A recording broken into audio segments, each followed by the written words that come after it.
Bonjour à toutes et tous. Les loyers sont chers, mais le ministre du Logement veut rassurer les propriétaires. 3000 enfants dorment dehors, mais le ministre veut rassurer les propriétaires. Les passoires thermiques sont des cauchemars pour les nuits des locataires, mais le ministre veut rassurer les propriétaires. C'est normal, dirait Brigitte Fontaine et Ariski. J'espère qu'il y en a deux, trois ici qui ont la référence. Si vous préférez ces duos avec Higelin, on aurait pu parler de sa chanson sur la grippe, parce que j'ai passé une semaine terrible la semaine dernière, mais je suis de retour pour vous parler aujourd'hui de logement et de la crise du logement. Lucie Delaporte, bonjour. Bonjour. On s'en rapproche. Ouais, on se rapproche. Okay. Aujourd'hui, on va donc parler de logement et on va accueillir notre nouveau ministre du Logement, M. Kasbarian, et on va revenir sur toutes les dernières actualités de ce sujet. Voilà, c'est parti pour le générique.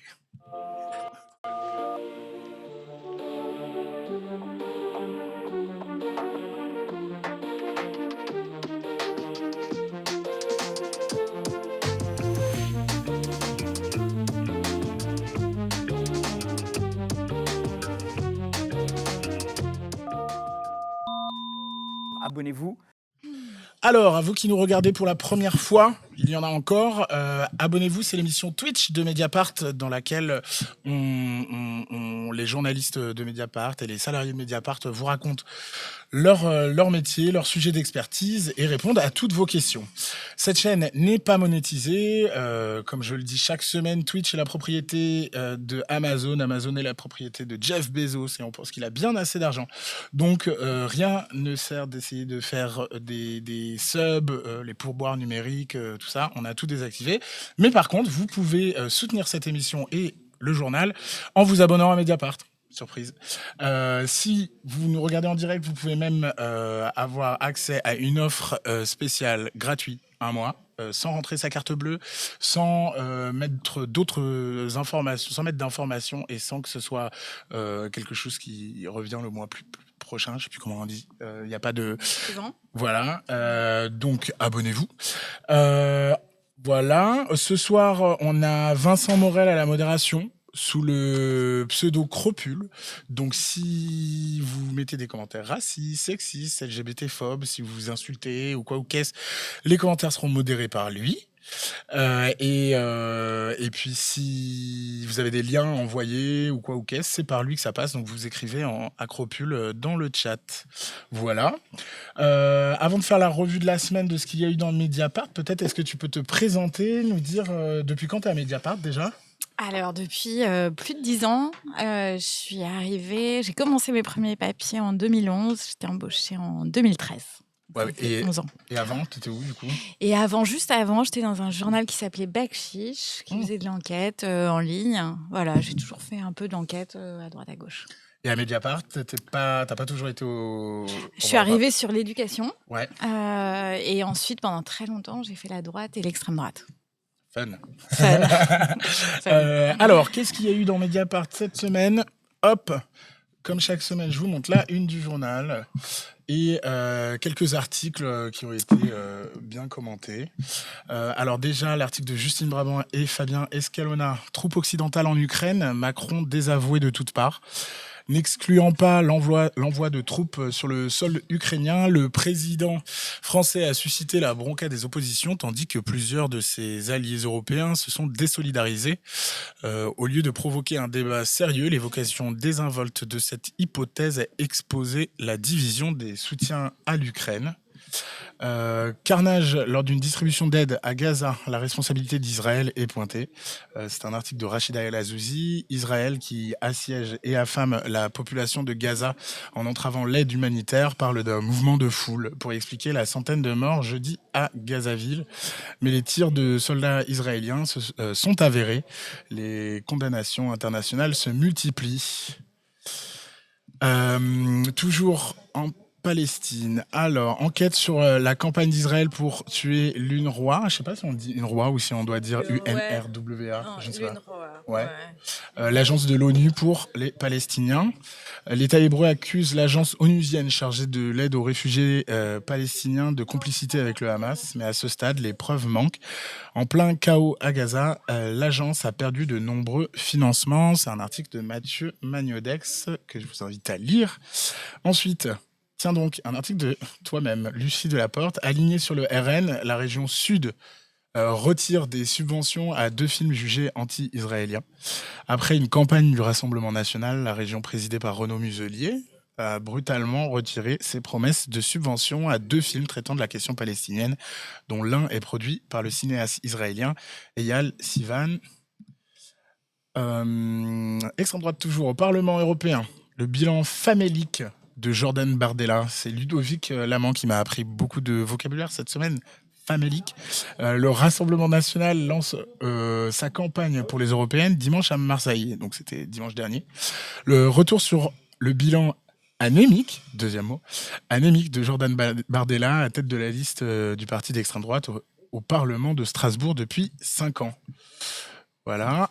Marine Le Pen en phase avec le patronat français. Une analyse un parti pris de Romaric Gaudin, l'ancienne chef du Rassemblement national, publie une tribune dans Les Échos pour paraître crédible sur le plan budgétaire, les signes d'une évolution inquiétante du capitalisme français.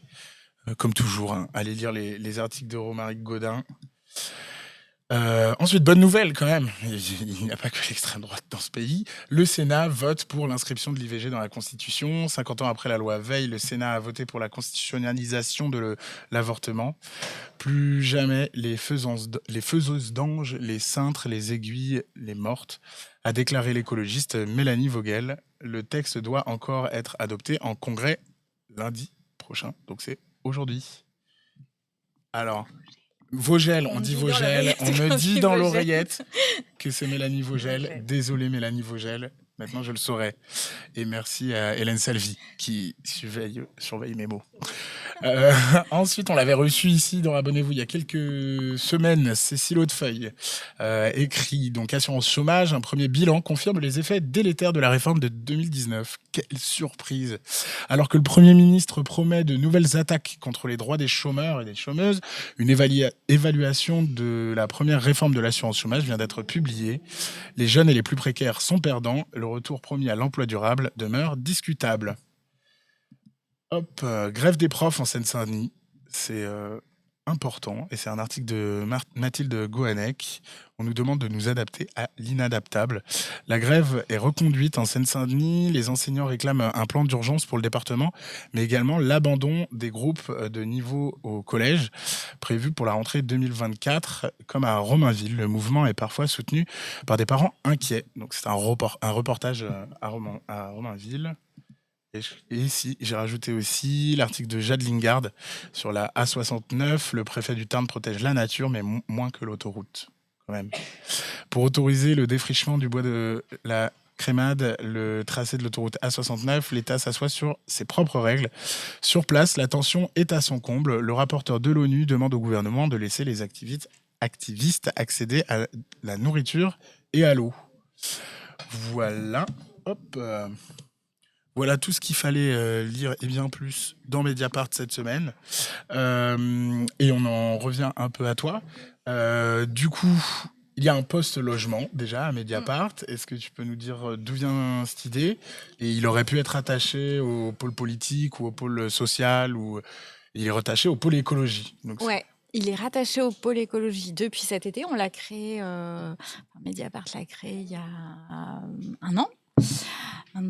Au début, il était rattaché à la société. Alors d'abord, ça n'allait pas forcément de soi pendant longtemps d'avoir un poste logement. En même temps, c'était identifié dans le journal comme un gros manque. Ça allait pas de soi parce qu'il y avait un peu la crainte que ce soit des sujets très techniques, un petit peu compliqués, pas forcément très rigolos, etc. Et puis aussi une politique du logement en berne. Donc on se disait, qu'est-ce qu'on va raconter? Il se passe pas grand-chose, etc. Bon, et alors moi, c'est vrai que j'ai milité beaucoup pour la création création de ce poste, parce que c'est le premier poste de dépense des Français. Ça conditionne nos vies. Je pense qu'on a tous un peu aussi eu un truc avec le Covid, de réaliser à quel point les inégalités sociales étaient criantes dans cette période-là en matière d'habitat. En fait, il y avait des gens qui ont très, très, très, très bien vécu cette période parce qu'ils étaient super bien logés, et puis d'autres pour qui ça a été l'enfer. Donc ça a été quand même un rappel qu'on passait beaucoup de temps dans nos logements, et que c'est un lieu, en fait, oui, effectivement, de distinction, ou en tout cas d'inégalité sociale très, très forte. Et que ça se raconte. Et si on l'a finalement rattaché, donc c'était pas initial, à l'écologie, c'est que en réalité, moi je vais faire le logement, mais aussi tout ce qui est urbanisme, écologie urbaine, parce que en fait on est à un moment de telle crise climatique qu'il faut revoir nos façons d'habiter, que le chantier de la rénovation énergétique il est crucial, et que voilà, tout ça est pris quand même dans un... Bon, moi je m'intéresse aux questions d'écologie de toute façon, mais que notre façon d'habiter, c'est aussi habiter la terre, voilà. Et que donc, voilà, c'était bien de se rattacher à cette question de l'eau, cette question du ciment, du béton, de la matérialité, voilà. Et justement, là, tu es passé, il me semble, dans À l'air libre, donc l'émission d'actualité et de débat de Mediapart, la semaine dernière, sur la question de l'austérité. Et ce que vous disiez, c'est qu'en gros, l'écologie, en général, a été un des premiers, était un peu la variable d'ajustement, tu disais. Ouais, c'est vrai que donc Bruno Le Maire a annoncé 10 milliards d'économies, et en gros, il y a 5 milliards en fonctionnement. Voilà, donc ça, c'est fonctionnement des ministères. Et dans les autres 5 milliards, l'écologie paye 2 milliards d'économies. Donc c'est clairement le premier poste qui a été visé, le plus touché. Et parmi ces 2 milliards, c'est 1 milliard sur la rénovation des logements et des bâtiments.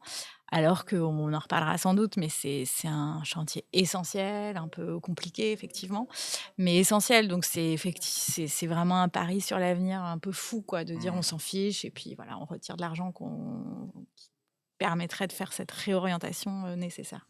Ouais, et puis il y a eu quand même pas mal de modifications, tu disais, avec le remaniement et le nouveau ministre Kasbarian. Kasbarian, ouais. Qui vient d'arriver, on va en discuter va en pas mal. discuter. Je vois que dans le chat, on a notre première question. Salut à toutes et à tous, j'espère que vous êtes bien installés.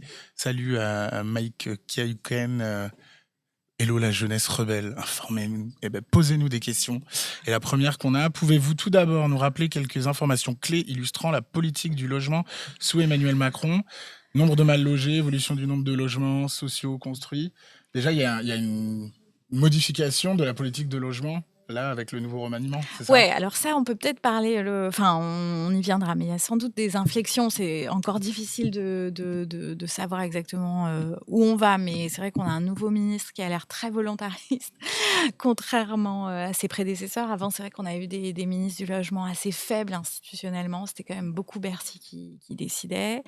Et Qui venait plutôt du clairement, PS, c'est ça? Et là, plutôt oui, de la droite. voilà. Bon, c'était un peu un équilibre gouvernemental du ex-PS, voilà, c'est vrai. Là, on a un ministre très, très libéral, et on reviendra sur ses annonces. Mais en gros, ce qu'on peut dire quand même sur Macron et le logement, c'est que ça ne l'a jamais intéressé. C'est une question qui ne l'a jamais intéressé. Donc, il a très, très peu investi. Et effectivement, on peut reprendre des citations. Il avait juste dit quelques trucs au tout début enfin, pendant la campagne, qui était que il y aurait plus de gens qui dormiraient à la rue à la fin de son premier quinquennat.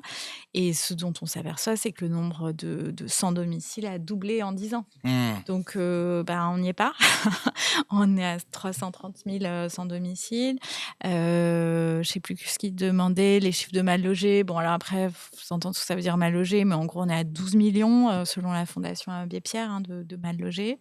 Ça recouvre plein de situations très, très différentes. Et puis là, depuis maintenant 1 an et demi, on est dans une crise très, très grave. On est dans une crise structurelle du logement depuis 20 ans. Là, il y a en plus une crise de l'immobilier qui fait que tout est bloqué. Et donc c'est effectivement depuis 1 an et demi, gravissime quoi, avec, des étudiants qui renoncent à leurs études parce que c'est impossible, de se loger, des gens qui dorment sur le canapé d'amis. Enfin voilà, c'est aussi une Mmh. réalité qui est pas forcément qui est difficile, à chiffrer, mais qui pourrit la vie de vraiment de beaucoup de gens quoi, qui ont plus aucune mobilité, des couples qui arrivent pas à se séparer parce qu'ils trouvent pas de logement, enfin voilà. Ouais, ça revient un peu à ce qu'on se disait il y a quelques semaines avec Martine, c'était sur, l'électricité et les prix de l'énergie. C'est quand les décisions politiques ont un impact, Très concret. très, très, très, très concret sur, la vie des plus pauvres et des Ouais. plus précarisés. Et Hem, là, bah, tiens, parce ouais. qu'il posait la question sur le logement social et le logement social a été très, très attaqué. Ça, par contre, c'était une vraie politique sous Macron, de reprendre un peu de l'argent, aux organismes, HLM, par tout un là, c'est des trucs un peu techniques, mais en gros, ça fait 1,3 milliard par an qui est repris aux organismes HLM, enfin qui est repris, qui est pris. Oui. Voilà et là, justement, pour parler des choses très concrètes, moi, j'avais le témoignage d'une femme là qui est séparée de son mari et qui attend un logement social depuis 7 ans et qui Mmh. continue à vivre avec son ex-mari, mais parce qu'elle n'arrive pas à partir. Voilà, c'est très, très, très concret, quoi. Mmh. Voilà, le logement, c'est quand même difficile de pas être plus dans le concret de la vie des gens. Ouais, complètement. Peut-être on présente un des articles que tu as écrit, on va parler de plusieurs. Mmh. On a choisi ensemble, celui sur la loi SRU, une régression unanimement dénoncée. En annonçant intégrer le logement intermédiaire au quota de la loi SRU, Gabriel Attal enterre une loi en faveur de la mixité sociale et urbaine, offrant une prime aux maires qui bafouent la loi depuis des années. Est-ce que tu peux déjà nous raconter un peu ce que c'est que cette loi SRU, dans quel cadre elle a été mise en place et du coup, nous présenter un peu cet article? Oui, bah, alors, dans la loi SRU, donc c'est une loi qui a maintenant 20 ans, qui a été prise enfin le chiffre en général que les gens ont en tête, c'est 25 de logements sociaux, dans les grandes villes. Donc c'est une loi qui est faite pour favoriser justement la mixité sociale sur le territoire. Mmh. Parce qu'en fait, on s'apercevait qu'il y avait des villes avec une énorme concentration de logements sociaux et des villes avec rien du tout. Mmh. Donc l'idée, c'était de répartir plus sur le territoire, le logement social et d'obliger un peu les maires à, accepter, notamment les maires de communes, aisées qui Ouais. ont toujours, L'exemple de Neuilly refusé. qui à chaque Alors voilà, fois, c'est l'exemple Neuilly, typique, prison préférée pendant des années, payer payé d'ailleurs ils des amendes. continuent. Nice, ils ont 13 de logements sociaux, donc voilà, c'est quand même la 4e ville Nice, hein, donc c'est pas rien et puis c'est un proche de Macron, donc voilà. Donc bref, c'est une loi à la fois, enfin, un peu socle, les gens disent: «Ouais, socle de la République», c'est vraiment devenu Mmh. un peu notre patrimoine, voilà. Même si elle est pas respectée. En fait, on a aujourd'hui 2 tiers des communes, qui ne respectent toujours pas la 2 les tiers? ouais, Ah ouais. qui n'y arrivent pas. Alors après, c'est un chemin, hein, l'idée, c'était d'y arriver, en 2025.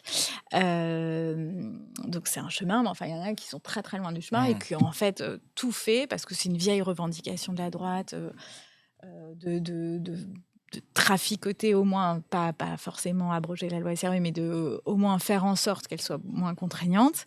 Et là, ça a été un peu la grande surprise du discours de politique générale de Gabriel Attal, c'est que pour une fois, il a parlé du logement assez longuement Mmh.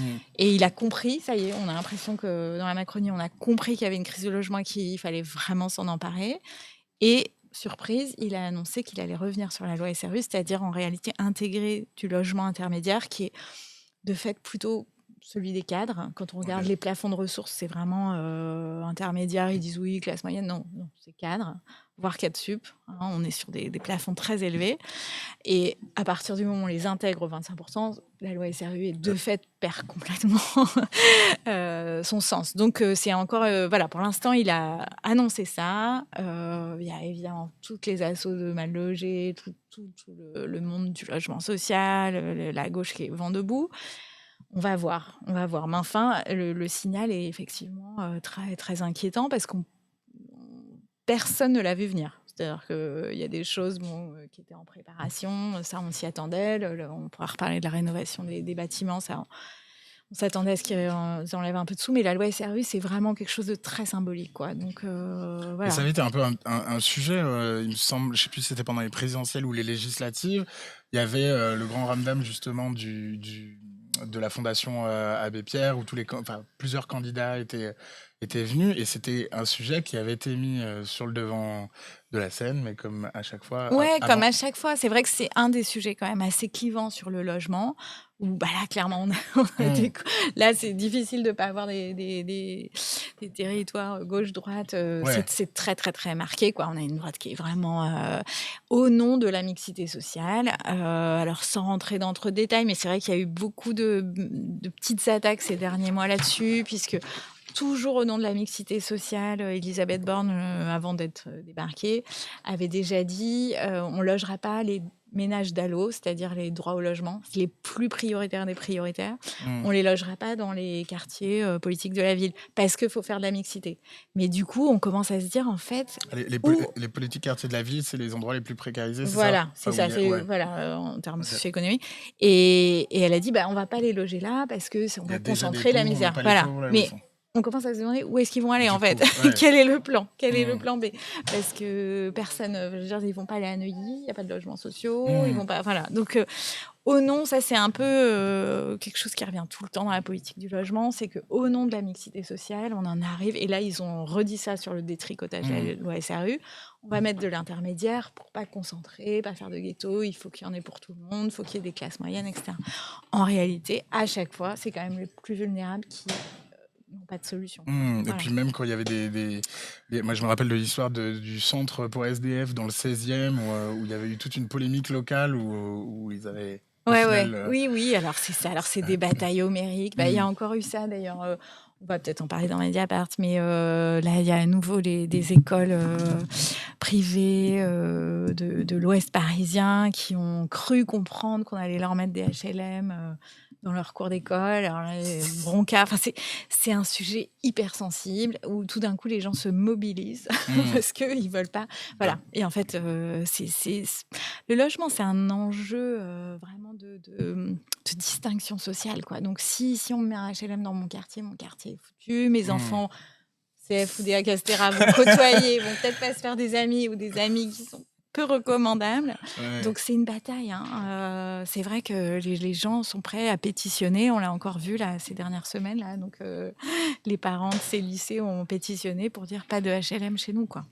Alors, je vais lire une question que j'ai pas lue à l'avance, donc je ne sais pas, tu me dis si tu peux y répondre ou pas. Mais question à mi-chemin entre le logement et l'emploi, peut-on raisonnablement penser que la politique de la majorité concernant le logement crée un vivier de travailleurs facilement mobilisables sur tout le territoire pour les besoins du capital? Dans l'affirmative, la mobilité des travailleurs précaires serait-elle l'un des prochains leviers activés par le gouvernement pour atteindre son objectif de plein emploi?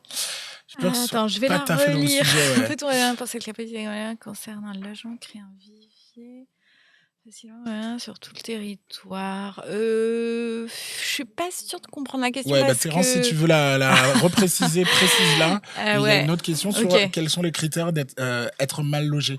Alors il y a des bon, je les ai pas, hein, mais il y a tout un tas de critères en fait sur le surpeuplement, sur la qualité du bâti, voilà. Donc c'est des critères qui s'accumulent. Voilà, Ok. on cumule des critères et là on considère qu'on est mal logé. Mais en général, les critères sont quand même.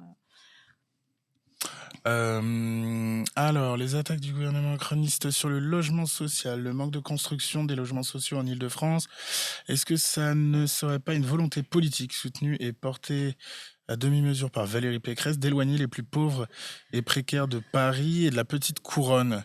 C'est un peu ce qu'on... Bah, disons que est-ce que c'est une volonté? En tout cas, il y a des forts phénomènes de spéculation, dans les métropoles et encore plus à Paris et que, d'une certaine façon, oui, ça n'a pas été, alors, on peut dire que la mairie de Paris Paris tient ses objectifs, hein, en matière de SRU, hein, donc Ouais. une politique, volontariste. Mais C'est toujours... comment il s'appelle, le communiste? Brossat, Brossat, ouais. maintenant il est parti, il est devenu sénateur, mais bon, c'est un communiste qui l'a C'est l'équivalent, remplacé, ok. voilà, depuis quelques mois. Mais oui, donc c'est compliqué de voir un grand plan, voilà. En tout cas, ce qu'on peut dire, c'est qu'il y a une faible lutte contre ces phénomènes spéculatifs. Voilà, ou en tout cas le combat est compliqué, quoi. Il y a Andra Esthesis qui dit c'est pas grave, les gens s'entasseront en coloc toute leur vie. Mais t'inquiète pas, on nous vendra, je sais plus, on trouvera un Du mot en co-living, anglais. Voilà. c'est ce Ah, ça existe que déjà? Daniel, j'ai fait un papier là-dessus. Ah ouais. Alors c'est un nouveau, non mais c'est vachement intéressant, c'est qu'en fait ils ont très bien senti qu'il y avait une crise du logement, qu'il y avait aussi des cadres en mobilité, mais qui sont en fait souvent des précaires, qui ont des contrats de quelques mois. Et du coup, c'est un nouveau produit financier où les financiers vont, qui s'appelle le co-living. Et donc, c'est des résidences où effectivement, on loue des chambres de 7 mètres carrés, des fortunes. Et voilà, c'est très intéressant. Et c'est encouragé par les pouvoirs publics. Hein. Alors, ça a l'air sympa parce qu'il y a en général, il y a un salon, on joue de la musique sur la photo et tout ça. En réalité, celui sur lequel j'ai travaillé, c'est un trou à rats, en fait. Ouais, et à l'inverse, on entend le chiffre de 3 millions de logements en vide en France. Ouais. Donc c'est réparti différemment sur la France, c'est-à-dire c'est la diagonale du vide où personne ne trouve de travail, donc les gens veulent pas habiter là, donc les logements sont vides. Il y a aussi le cas de la Martinique, et de Paris, où il y a, pour le coup, là, une spéculation. C'est pas les mêmes dynamiques, c'est ça? C'est ça. C'est très compliqué. Alors, le phénomène de la vacance, c'est vrai qu'on l'entend souvent comme la solution miracle. On se dit, mais comment, pourquoi? Parce que là, le gouvernement a dit, pour loger les gens, on va relancer la construction. Évidemment, quand on entend 3 millions de logements vides, on se dit, mais c'est pas logique. Alors, il faut décomposer. Ça veut pas dire... Il y a effectivement un phénomène de métropolisation qui fait que le travail, l'activité économique se concentre de plus en plus dans très peu de métropoles. Et donc, il y a tout un tas de villes moyennes qui ont complètement décroché, où les centres-villes sont vides. Les gens ne veulent plus y habiter. Alors, soit parce que ils préfèrent avoir le pavillon, ça c'est un autre modèle d'habiter, mais un peu excentré. Soit aussi, il n'y a pas assez d'activité. Hein. Donc, c'est vrai qu'il y a une grosse partie quand même des logements vacants, soit des endroits où les gens c'est pas qu'ils n'ont pas envie, c'est qu'il n'y a pas de travail. Donc, c'est compliqué d'habiter. Un truc Corrèze, voilà, pas de service public.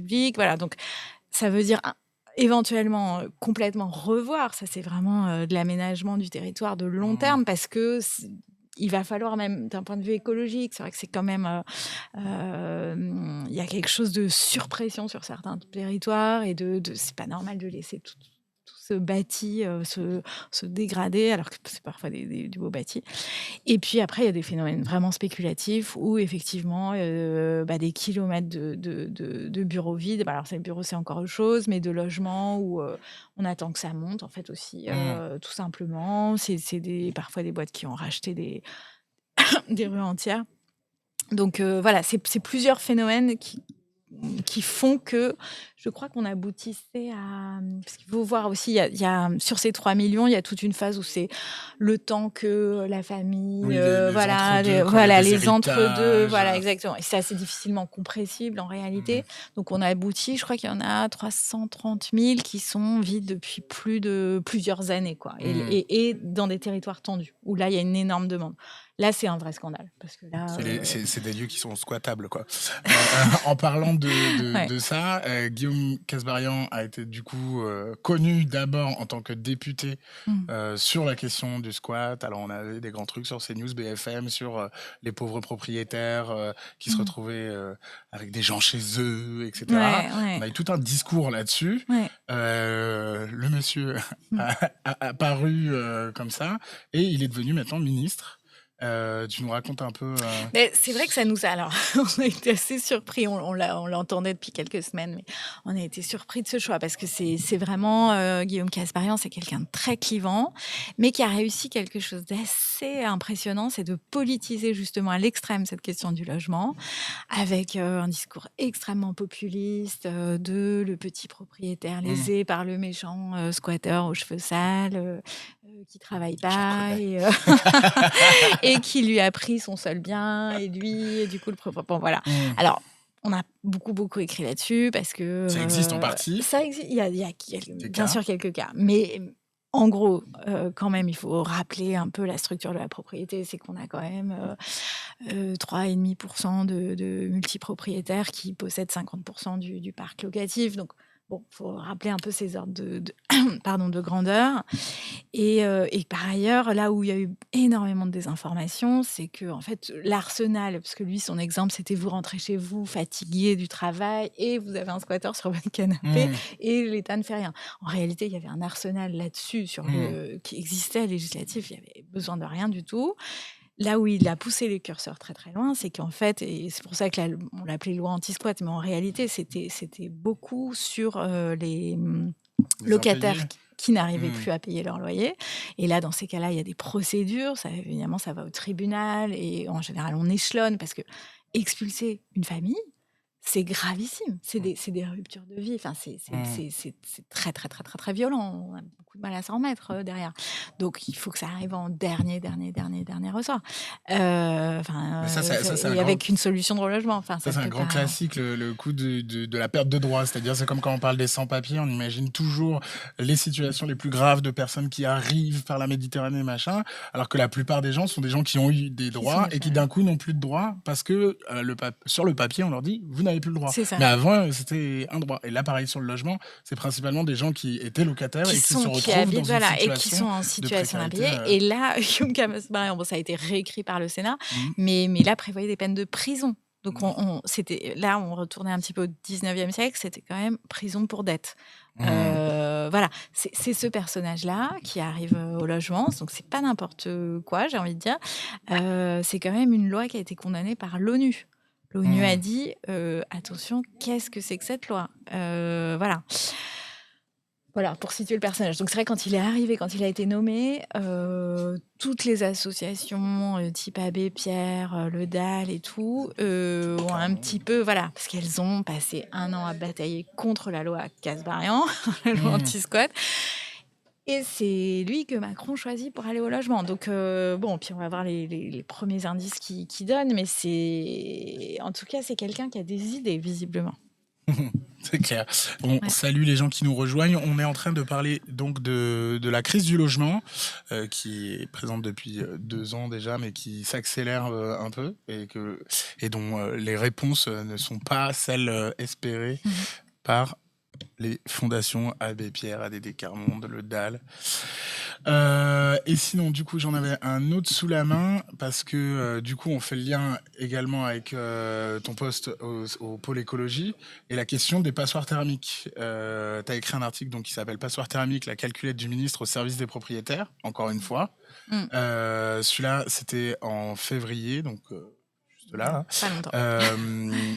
Et donc dedans, tu dis Guillaume Casbarian va remettre sur le marché de la location près de 140 000 passoires thermiques grâce à un nouveau calcul diagnostique de performance énergétique, mais surtout grâce à des arguments fournis par le lobby de l'immobilier. Mmh.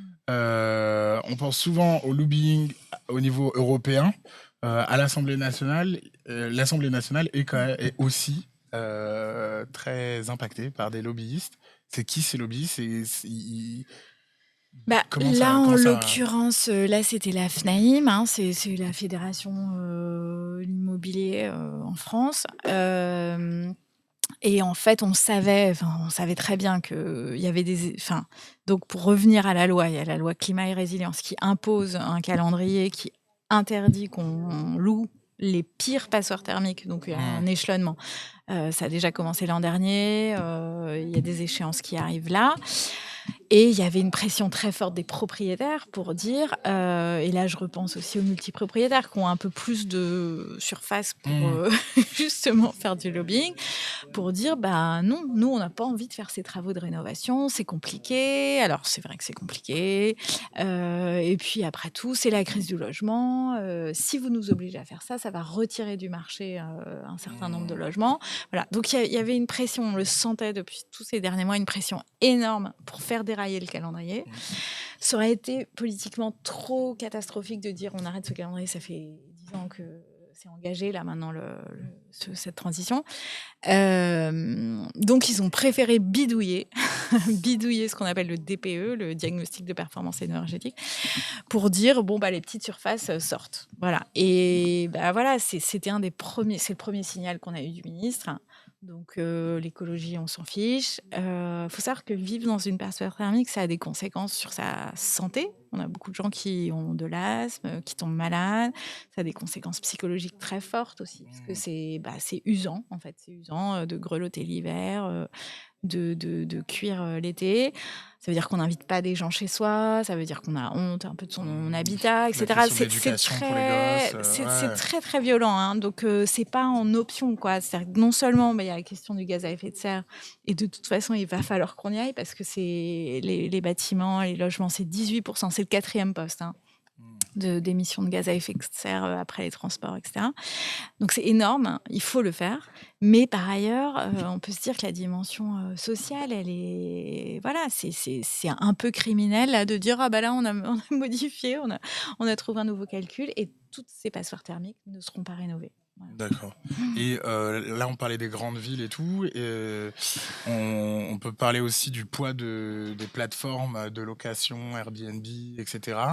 Est-ce que ça joue beaucoup dans la crise du logement? Est-ce que les logements ne sont pas loués pour du long terme, enfin voilà, pour du long terme aux gens parce qu'ils sont loués, parce qu'on gagne beaucoup plus d'argent en tant que propriétaire en louant sur des petites périodes? Ouais, ce qui est intéressant, c'est qu'effectivement, Airbnb, ça a commencé un peu à monter en puissance il y a une dizaine d'années. Au début, tout le monde trouvait ça cool, c'est bien la mobilité, puis ça va remettre un peu justement les grands hôteliers à leur place. Voilà, bon, bref. Aujourd'hui, on voit que ça a des conséquences dans les villes quand même vraiment délétères, au sens où on a fait un statut fiscal aux petits oignons un peu pour ceux qui louent sur Airbnb. C'est beaucoup plus intéressant aujourd'hui de louer à courte durée beaucoup plus. Non, c'est moins 71% enfin, c'est une défiscalisation de 71%. C'est un cadeau fiscal, c'est une niche fiscale extraordinaire.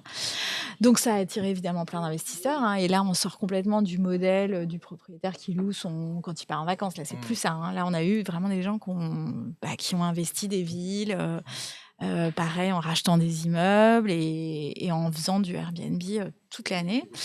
Faut y aller pour acheter un immeuble. Déjà, faut avoir quand même un sacré capital faut y aller. à la base. Déjà avoir un appart. Mais c'est ça. Mais et puis ça a fait venir, hein, ce statut fiscal a attiré des gens qui effectivement ont prospéré. Moi, j'étais un appart, 2 apparts, etc. C'est tellement rentable. Et du coup, ça assèche le marché locatif des grandes villes, en fait. Parce que maintenant, dans le 3e arrondissement, j'ai plus les chiffres, mais c'est monstrueux le nombre d'Airbnb. C'était du Airbnb toute l'année. Donc, oui, ça a accru la crise du logement. Et là-dessus, le gouvernement, ces 2 dernières années, effectivement, en voyant la crise, a dit on va légiférer. Ça vient de passer. En tout cas, la niche fiscale est en train d'être revue. On attend. En tout cas, on a vu que c'était une course de lenteur parce qu'il fallait surtout pas impacter les Jeux Olympiques. Et je vous appelle à nous suivre parce que on n'en a pas fini, en fait. Le lobbying d'Airbnb est énorme. On l'a aussi raconté pas mal dans Mediapart, mais Airbnb a débauché un ancien collaborateur d'Elisabeth Borne pour faire ses relations publiques.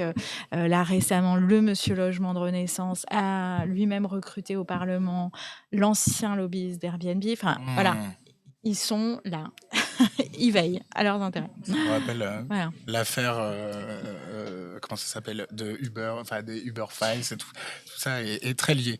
Ouais. Dans le chat, on a Lifeos qui cherche un appartement, donc c'est pas une émission IMO, mais les spécialistes m'ont dit c'est le moment d'acheter. Il faut toujours dire ça dans une émission immobilier. Mais donc voilà. C'est le moment d'acheter des passoires thermiques, ouais. Voilà. Des caves. On a eu l'article terrible là du député. Du député qui sous-louait un garage à un monsieur qui en est mort. À lire dans Mediapart, c'était vraiment horrible, mais ça fait 3 émissions que je vous parle de cet article, donc je vais arrêter. Ensuite, on a un Terence qui nous dit en Belgique, la RTBF a notamment montré que pour un même logement, le résultat d'un outil PEB, ça je sais pas ce que c'est. Ça doit être DPE, j'imagine. Ça doit être l'équivalent, j'imagine. Et c'est quoi? PEB, je connais pas. DPE, c'est le diagnostic énergétique, la performance énergétique. On m'a prévenu aussi avant cette émission qu'il fallait se méfier des acronymes quand on parle de logement. Pourrait être très variable en fonction de la personne le réalisant. L'intérêt pour le vendeur étant de prendre le résultat le plus favorable dans un contexte où l'étiquette énergétique des logements est de plus en plus un critère d'achat. Vu la crise énergétique, cela pose des questions sur sa fiabilité. Mais oui, complètement. intéressant parce que effectivement, nous on parlait du prix de l'énergie, mais en fait un appartement moins isolé, c'est en plus des coûts qui augmentent en termes d'énergie. Ah Donc oui, oui, ouais. ouais, bien sûr. Et là, il y a une responsabilité du gouvernement, mais ça, c'est effectivement qu'on a un DPE, un diagnostic de performance énergétique, assez peu fiable. Et en fait, c'est très compliqué de dire à des gens de s'engager sur des travaux que c'est des milliers Mmh. d'euros, alors qu'effectivement, selon qu'on fait appel à tel artisan ou tel autre, enfin tel diagnostiqueur ou tel autre, on va avoir telle étiquette ou telle autre. Il faudrait vraiment, et ça c'est pareil, c'est en cours, mais il faudrait fiabiliser complètement le marché, sécuriser ces étiquettes, parce que il y a aussi eu un appel d'air pour plein de gens qui ont fait un peu n'importe quoi. Voilà. Ok. Ensuite, Charles Van, salut à toi. Que disent les syndicats patronaux sur l'état du logement? Pour le MEDEF et les PME, c'est un manque de manœuvre. Ça peut impliquer un marché du travail moins concurrentiel dans les zones les plus tendues, d'autant plus qu'ils le financent. Ouais, ça a été assez intéressant. On l'a vu ça, on a vu le MEDEF se préoccuper de la crise du logement depuis un an. Ah ouais. Parce que donc il y a eu ce scénario logement. Non, mais parce qu'en fait, il y a des endroits où tout simplement, ils n'arrivent pas à embaucher. Enfin, c'est pas des endroits de plus en plus. Au début, c'était essentiellement les zones touristiques ou là, voilà. Mais maintenant, c'est dans plein même de métropoles. En fait, les salariés ne peuvent pas se loger. Donc, le CNR Logement, donc c'est Conseil national de la refondation du logement, ce qui était le grand, un peu, on va dire, le grand bidule organisé l'an dernier par le gouvernement pour aboutir à des conclusions, pour trouver des solutions à la crise du logement. Et On a vu ça a été fait. Ouais. on a vu le MEDEF et la Fondation Abbé Pierre se mettre d'accord sur l'idée que là, il fallait vraiment faire quelque chose. Parce qu'effectivement, ça commence à avoir des conséquences sur l'emploi. Donc, on voit bien les restos qui ne peuvent pas loger parce que les saisonniers qui ne peuvent pas habiter. Mais c'est maintenant, en fait, plein de métiers, quoi. C'est plus seulement ce côté un peu zone touristique. Alors, pourquoi le mythe du petit propriétaire est-il si ancré dans l'imaginaire collectif alors que 3,5% des ménages possèdent la moitié des logements mis en location par le privé? On a eu toute la période Sarkozy qui disait il faut devenir propriétaire. Enfin, voilà. Alors, ça remonte pas à Sarkozy, ça remonte au 19e. C'est que la France des propriétaires, c'est vraiment... la France a un attachement à la propriété. Plus qu'ailleurs? Ouais, plus qu'ailleurs. Ouais, il y a des pays où il n'y a aucun problème avec le locataire, on a une confiance et on n'a pas l'impression de perdre de l'argent avec la France. La France, c'est vraiment, on investit pour sa famille, c'est ce qu'on va léguer. Ça, c'est quelque chose de très, très ancré, quoi. Voilà. Après, c'est vraiment des cultures, on voit au niveau européen, l'Europe du Sud est très propriétaire, moins que l'Europe du Nord. Ok. Après, tu vois, des modèles plus socialistes, la Suède, etc., ça ne posait pas du tout de problème parce qu'il y avait un parc social, en fait. Donc nous, on a il y a un culte un peu de la propriété, et on peut dire aussi que les politiques néolibérales ont plutôt renforcé ce truc-là, parce qu'il y a l'idée, par exemple, qu'on n'aura pas de retraite, et que donc acheter un petit studio, c'est sa garantie de retraite. Voilà. Donc c'est pas... Je rappelais les ordres de grandeur. C'est pas faux. Je crois que l'autre chiffre qu'on peut donner, c'est que 60% des propriétaires ont un seul bien autre que leur... voilà. Donc, c'est un peu les deux. C'est pas rien. Ça existe, en fait, la France des petits propriétaires. C'est juste qu'il faut... Voilà, le côté petit, en fait, vu le prix de la propriété. C'est pour ça que Casbarian a été très populiste sur la loi anti-squat, en disant que les propriétaires dormaient dans leur voiture, parce que c'est beaucoup d'argent, quoi. Et du coup, est-ce que pour ces petits propriétaires, entre guillemets, est-ce que s'ils ont véritablement, comme ils le disent, des difficultés pour comment on dit, faire l'isolation, etc., est-ce qu'ils font quelque chose à ce niveau-là, ou c'est juste ils les utilisent et derrière ils ne font que des trucs pour les gros? Je sais pas comment est ta question. Alors, parce qu'ils utilisent toujours, ils se cachent toujours derrière les petits propriétaires. Ouais. Mais si véritablement il y a un problème pour les petits propriétaires, pour rénover, pour entretenir leur habitat, etc., est-ce qu'il y a quelque chose qui est fait pour eux, ou pas? Alors oui, alors MaPrimeRénov', par exemple, elle aide les propriétaires les plus en difficulté. Et ça existe. D'accord, Il y a donc ça existe, effectivement ok. des gens qui ont hérité, qui se retrouvent... Et on a des propriétaires pauvres entre guillemets, et c'est vrai qu'on les voit dans les copropriétés dégradées. Non mais ça Ouais. peut être, il y a des copropriétés où vraiment c'est hard quoi, c'est-à-dire que en fait ils sont propriétaires mais de taudis quoi, et ils ont pas les moyens de les mettre aux normes, donc c'est eux qui en priorité seront aidés sur MaPrimeRénov'. Mais non, ça reste, c'est un mur, hein, donc du coup, on parle, alors là, vraiment, ça va être des trucs un peu techniques, mais on parle d'une banque, il faudrait une banque de la rénovation énergétique, parce qu'il faut, pour ces propriétaires moyens, il faudrait accéder de toute façon à des crédits, parce que, ouais, c'est cher, c'est cher. Alors, je travaille dans une agence immobilière dans une zone tendue, sud-est de la France, depuis 2021. J'ai fait réaliser beaucoup de nouveaux DPE, donc ça c'est le fameux, Ouais, voilà, diagnostic de performance énergétique. dans des logements que je pensais être des passoires thermiques, et j'étais surpris par certains résultats. Les logements mal isolés mais chauffés au gaz sont anormalement bien notés.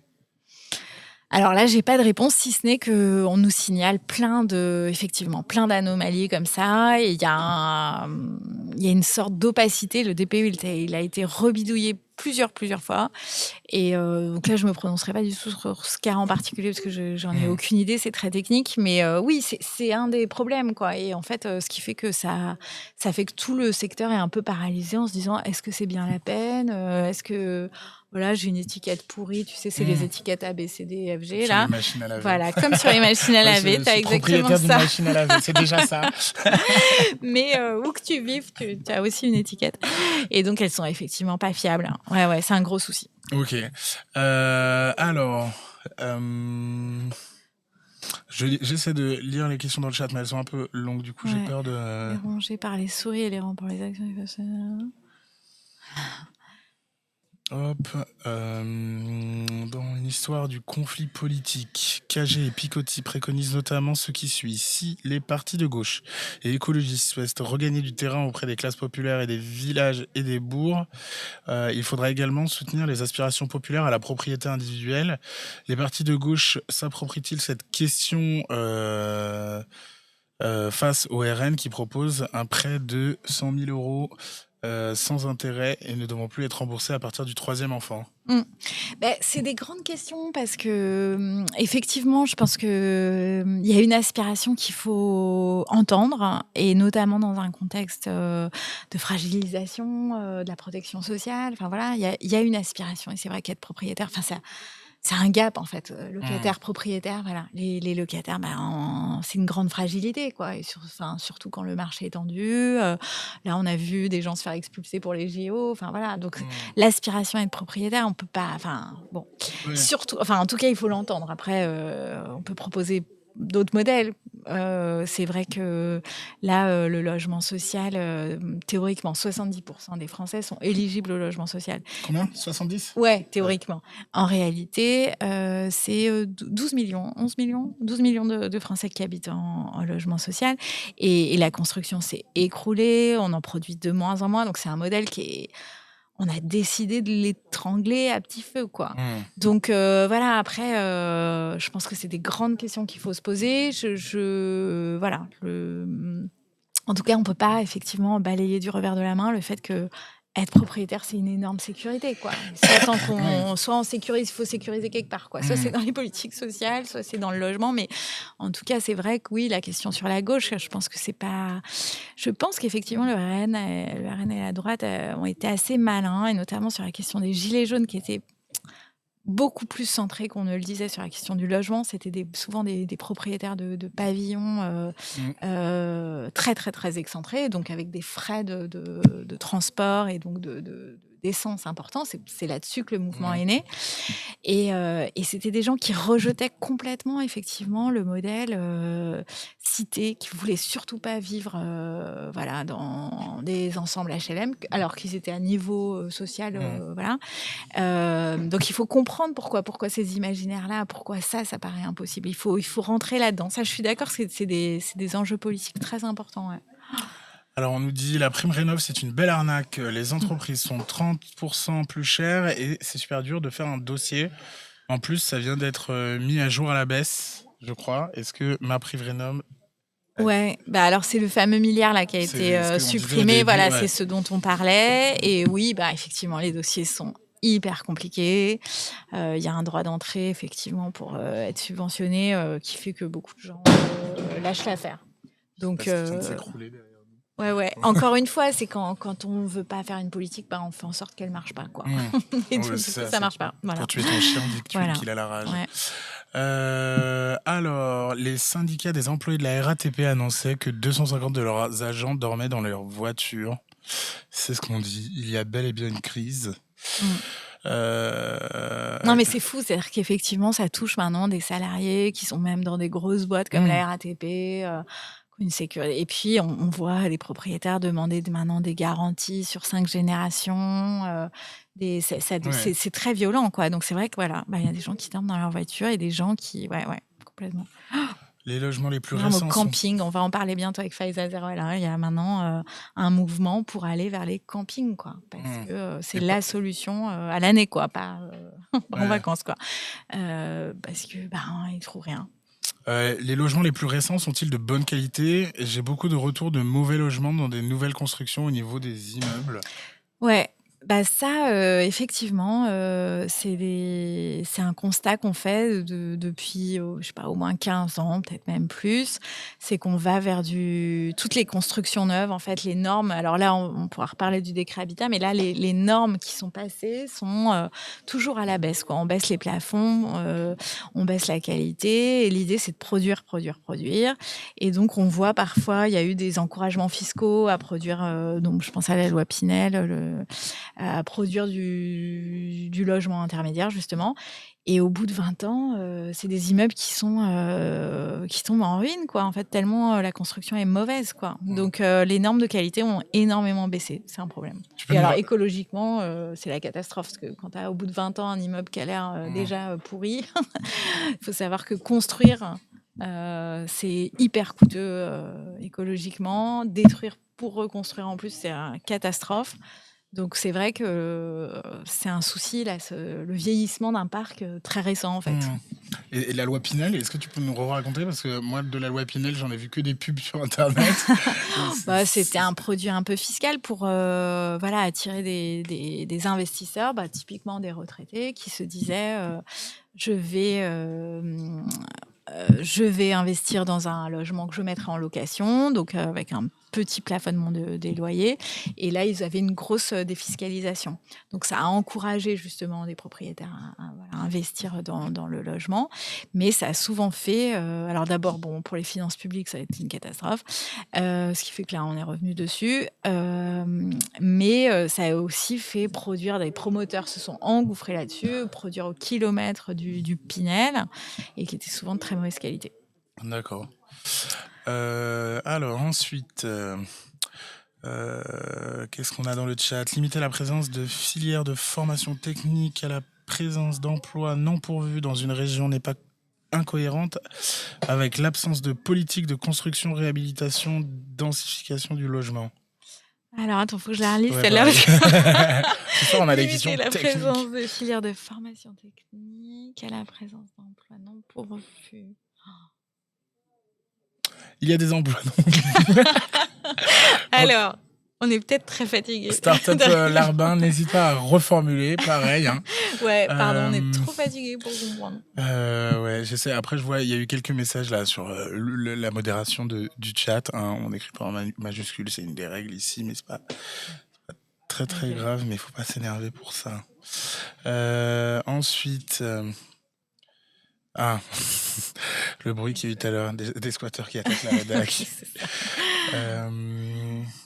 En ce moment, le marché est complètement bloqué. Les loyers trop élevés. On peut parler des loyers parce que c'est intéressant. Ah oui, moi je voulais tout à l'heure te poser la question justement sur l'encadrement des loyers, notamment à Paris, puisqu'on a eu.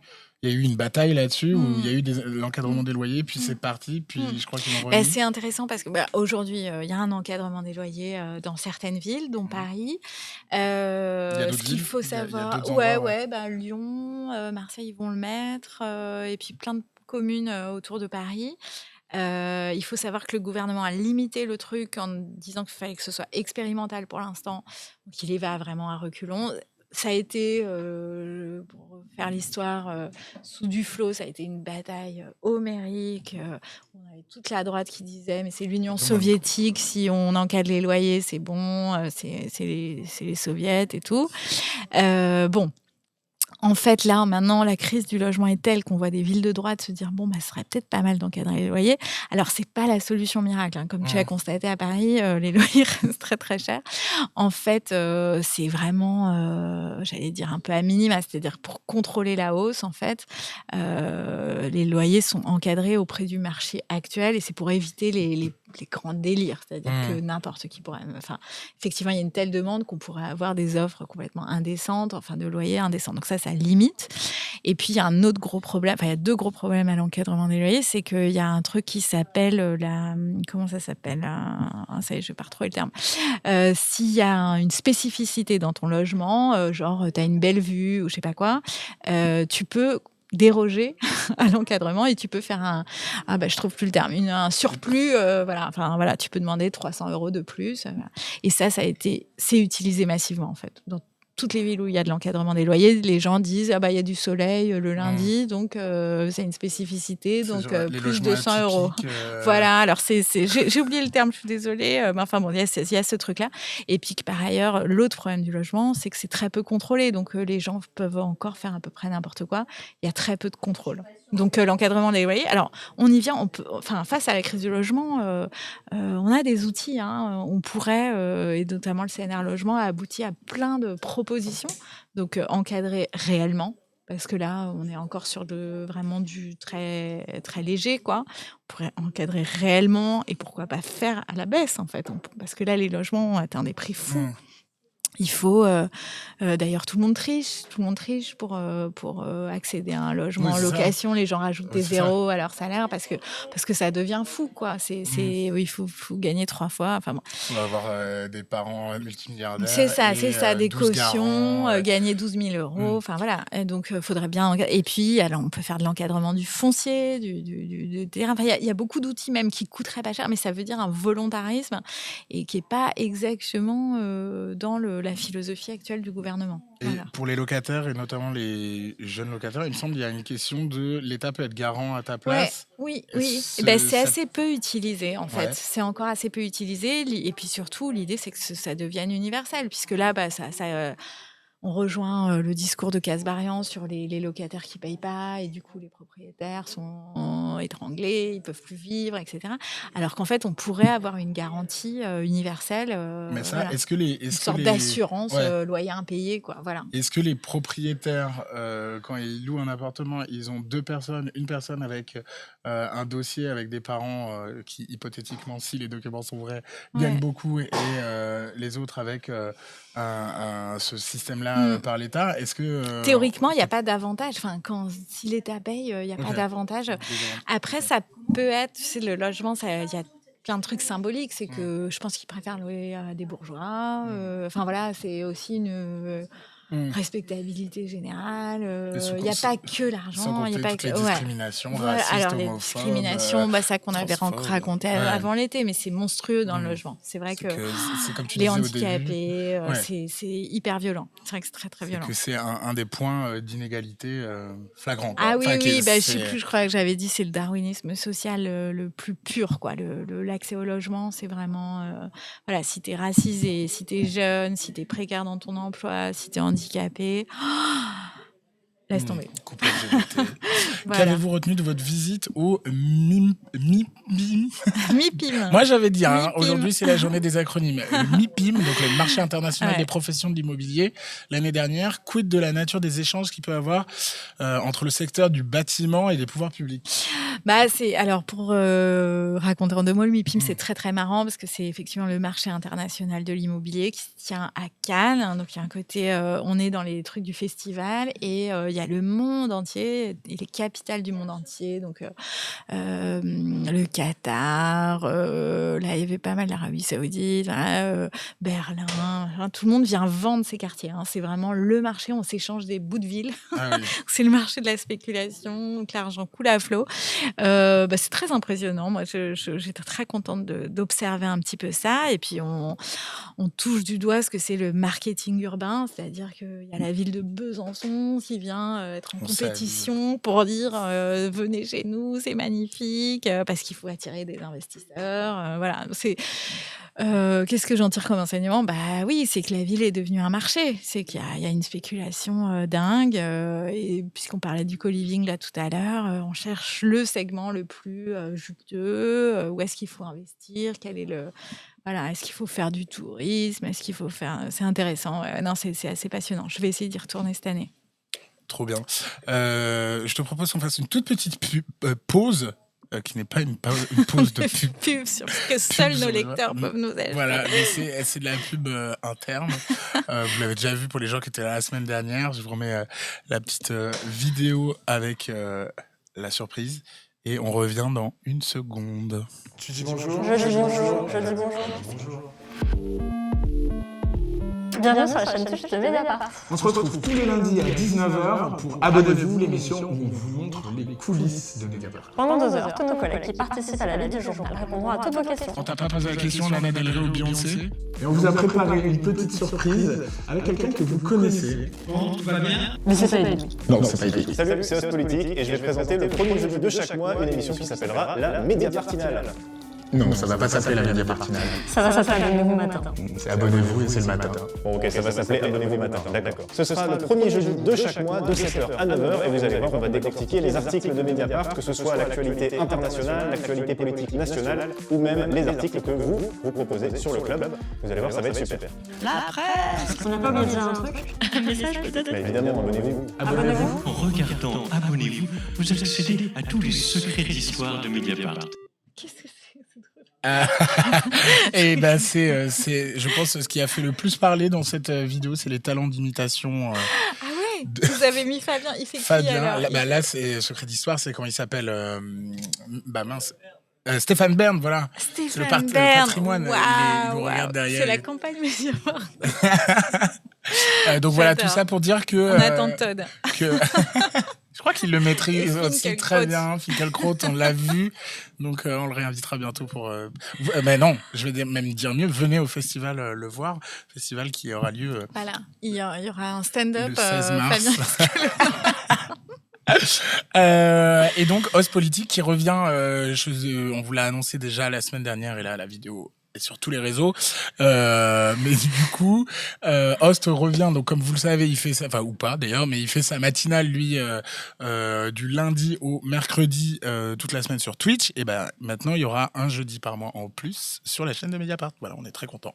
Et il sera là avec nous pour le festival aussi, sur Twitch, pour les gens qui sont loin. Est-ce que... Je revois les questions. Non, mais c'est vrai que je vois les questions sur l'encadrement des loyers, c'est bien, sauf que ça peut être contourné.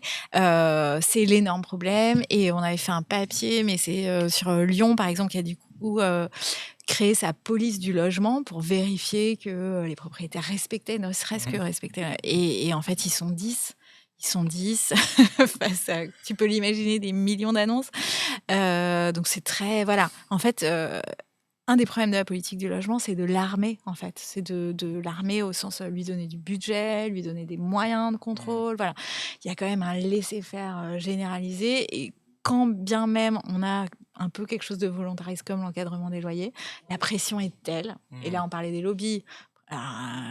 Les propriétaires, tout simplement, et l'idée que c'est leur bien, que encore une fois, que réguler, ça veut dire qu'on bascule dans un système soviétique. Enfin, ça, c'est très ancré, quoi. Enfin, dans le chat, ça les effraie pas, hein, le système soviétique. Ben ouais. Non, mais c'est là où c'est... Enfin, on voit bien qu'en termes d'imaginaire, ne serait-ce que encadrer, ça paraît pas fou, en tout cas, de caper, quoi. Voilà, qu'on n'aille pas au-delà de choses complètement folles. Ben ça, même ça, on n'y arrive pas. Donc oui, il y a du boulot. Est-ce que tu as des chiffres sur le racisme qui peut exister au niveau de la recherche de location ? Alors des chiffres, non. Je sais qu'il y a du testing, régulier. Mais du coup, je suis pas sûre qu'on aboutisse et ce serait quand même très compliqué d'aboutir à des chiffres. Mais moi, je sais que j'ai pas complètement abouti sur ce truc, mais c'est partout, quoi. C'est-à-dire que c'est le propriétaire privé, effectivement, qui choisit à la tête du client. Le logement social, moi, non, je vais pas le raconter. Mais qui, pareil, même dans le logement social, alors soit ils font des regroupements par ethnie, enfin, Ah ouais. ah ouais, c'est complètement fou. Donc en fait, c'est bon, comme dans la société française, mais c'est effectivement le logement, c'est assez violent. Ouais. Mais non, j'ai pas de chiffres. J'ai pas de chiffres et c'est compliqué de. Il y a pas mal de chercheurs qui travaillent notamment sur la discrimination dans le logement social. Il faudrait qu'on regarde parce qu'ils ont éventuellement accès à des bases un peu de données plus solides. Il faudrait regarder ça, ouais. Alors, en encadrant les loyers, est-ce qu'on risque pas d'augmenter le nombre de Airbnb? Alors c'est toujours un peu ce qu'on dit, c'est-à-dire que si on a une politique un peu volontariste, on disait ça des rénovations thermiques aussi, parce qu'en fait Airbnb n'était pas soumis. Quand tu mettais ton truc sur Airbnb, tu pouvais faire mettre une passoire thermique en location Airbnb, mais pas en marché normal. Encore une fois, c'était un cadeau Airbnb, donc on s'est dit, ça va être encore une fois un cadeau. Non, je crois que non. Après, il faut juste arrêter de faire une niche fiscale invraisemblable à Airbnb et il faut aller, mais ça, donc c'est en cours dans un projet de loi qui a été adopté en première lecture à l'Assemblée nationale. C'est-à-dire qu'il faut limiter un certain nombre de jours. Il faut revenir au modèle qui était un peu initial, qui est le locataire ou le propriétaire qui peut effectivement, quand il part en vacances ou quand il n'est pas là. Mais là, on a créé tout un marché qui est effectivement fait d'investisseurs qui ont trouvé une manne financière. C'est là-dessus, là, il y a beaucoup de maires parce qu'ils n'en peuvent plus, en fait. On voit à Saint-Malo, mais aussi des villes comme La Rochelle, des villes où, en fait, tout le centre-ville est mité d'appartements Airbnb, quoi. Et là, donc il y a Charles Van qui nous dit: je suis placé dans un bled récemment, j'ai suivi des fissures de la chaussée plongées dans les murs du bâtiment, ça me paraissait inquiétant. Mais il y a aussi, quand on parle de la question écologique, ça va dans les deux sens. C'est-à-dire qu'il faut préserver enfin, il faut rénover les bâtiments, mais la crise écologique aussi, les différentes canicules aggravent la situation des logements, notamment dans le sud de la France. Bon, je parle même pas des dom-toms, mais non, mais nord, alors là, ça, en ce moment, c'est les monstrueux. inondations. D'ailleurs, on en a encore assez peu. Ouais, Moi, c'est monstrueux. étant marseillais, j'ai été traumatisé par l'histoire des bâtiments qui sont effondrés. Je crois qu'il y a eu la même chose à Lille, mais... Ouais.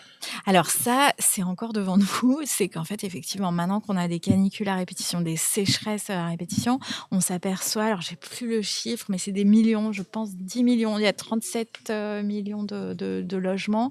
Je crois que c'est 10 millions, je ne veux pas dire de bêtises, peut-être j'en dis, qui sont concernés par ce phénomène de rétractation de sol argileux. C'est-à-dire que quand il fait très sec, en fait, les sols se rétractent, ça crée des fissures monstrueuses et c'est des bâtiments qui peuvent s'effondrer. Donc voilà, et on en arrive à un tel niveau que les assurances ne veulent plus assurer, en fait. Parce que faudrait assurer 10 millions de logements. Donc, tu vois, en termes... Donc, c'est effectivement lutter contre le réchauffement climatique. C'est aussi essentiel pour préserver ce qu'on a encore comme bâti. Parce qu'effectivement, il y a des régions entières où on va arriver à des logements qui ne seront plus assurables, qui ne seront plus habitables. Ouais. Parce que les risques d'effondrement seront trop importants. Alors je découvre là, je suis un peu à l'arrache, mais je vois qu'il y avait de l'écho. C'était pendant la vidéo, je suppose. Vous me dites dans le chat, comme ça je vérifie.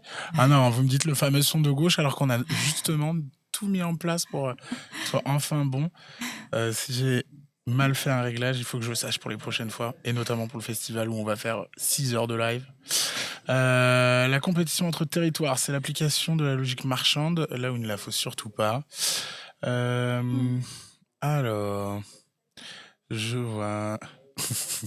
J'aimerais savoir, est-ce que tu sais imiter Casbarian? Pas encore, mais ça viendra. Je vais m'y mettre. Quel pourcentage de propriétaires ont une assurance sur les loyers impayés? Eux qui se plaignent souvent des problèmes de loyer. Ça existe, ça, ils ont des assurances pour loyer impayé? Eh ben alors là, c'est une colle. Non, moi parce que je vois que non, ils peuvent demander une garantie aux locataires, mais ouais. Garluc nous demande quand commence Abonnez-vous matin. Ce sera le 7 mars. Voilà, je l'annonce, le 7 mars. Dans mon agence, on a plus d'un tiers de propriétaires assurés en GLI. Bah voilà, on a D'accord. une première réponse. D'accord. Alors, ces matinales sont du mardi au jeudi. C'est bien, merci. Heureusement que vous êtes là pour nous donner toutes les infos. L'accès au logement est potentiellement une inégalité. Ah oui, c'est très Tu l'as intéressant, où ça, les hommes et les femmes. Ah, tiens, on a eu un raid, j'avais pas vu non plus. Eva Samaï, salut et merci à toutes et à tous de nous rejoindre. On parle de logement et de la crise du logement avec Lucie Delaporte, qui est journaliste à Mediapart sur ce sujet-là. Donc vas-y, dis-moi, c'était laquelle sur le... Non, l'inégalité d'accès entre hommes et femmes, ouais, bah, c'est la Fondation Abbé Pierre qui avait fait un focus là-dessus l'an dernier. Et il y a effectivement des grosses inégalités de genre. Hommes. Ouais, et donc beaucoup de familles monoparentales, c'est la mère qui est seule avec ses enfants, avec des énormes difficultés d'accès au logement. Ouais. Et, non, c'est très très marqué. J'ai plus, alors là, pour le coup, j'ai plus les chiffres en tête, mais la question du genre est aussi très très marquée. Ah, avec des petits, enfin non, parfois des petites nuances où parfois ils préfèrent une femme seule parce que elle est censée être. S'occuper de l'appartement. Ouais, voilà, Allez. et plus fiable. Ils en Enfin ratent pas voilà. Super. Il y a plein de clichés, voilà, mais donc ça traverse aussi le logement, ouais. Est-ce qu'il y a une loi mise en place pour taxer un peu plus les Airbnb pour les JO, demande Salvagraph. Alors, pas du tout. Pas du tout. Il y a une loi qui a été adoptée en première lecture pour revenir sur la niche fiscale. Donc, c'est juste pour aligner, en fait. Ils seront taxés pareil que le logement, les locations longue durée.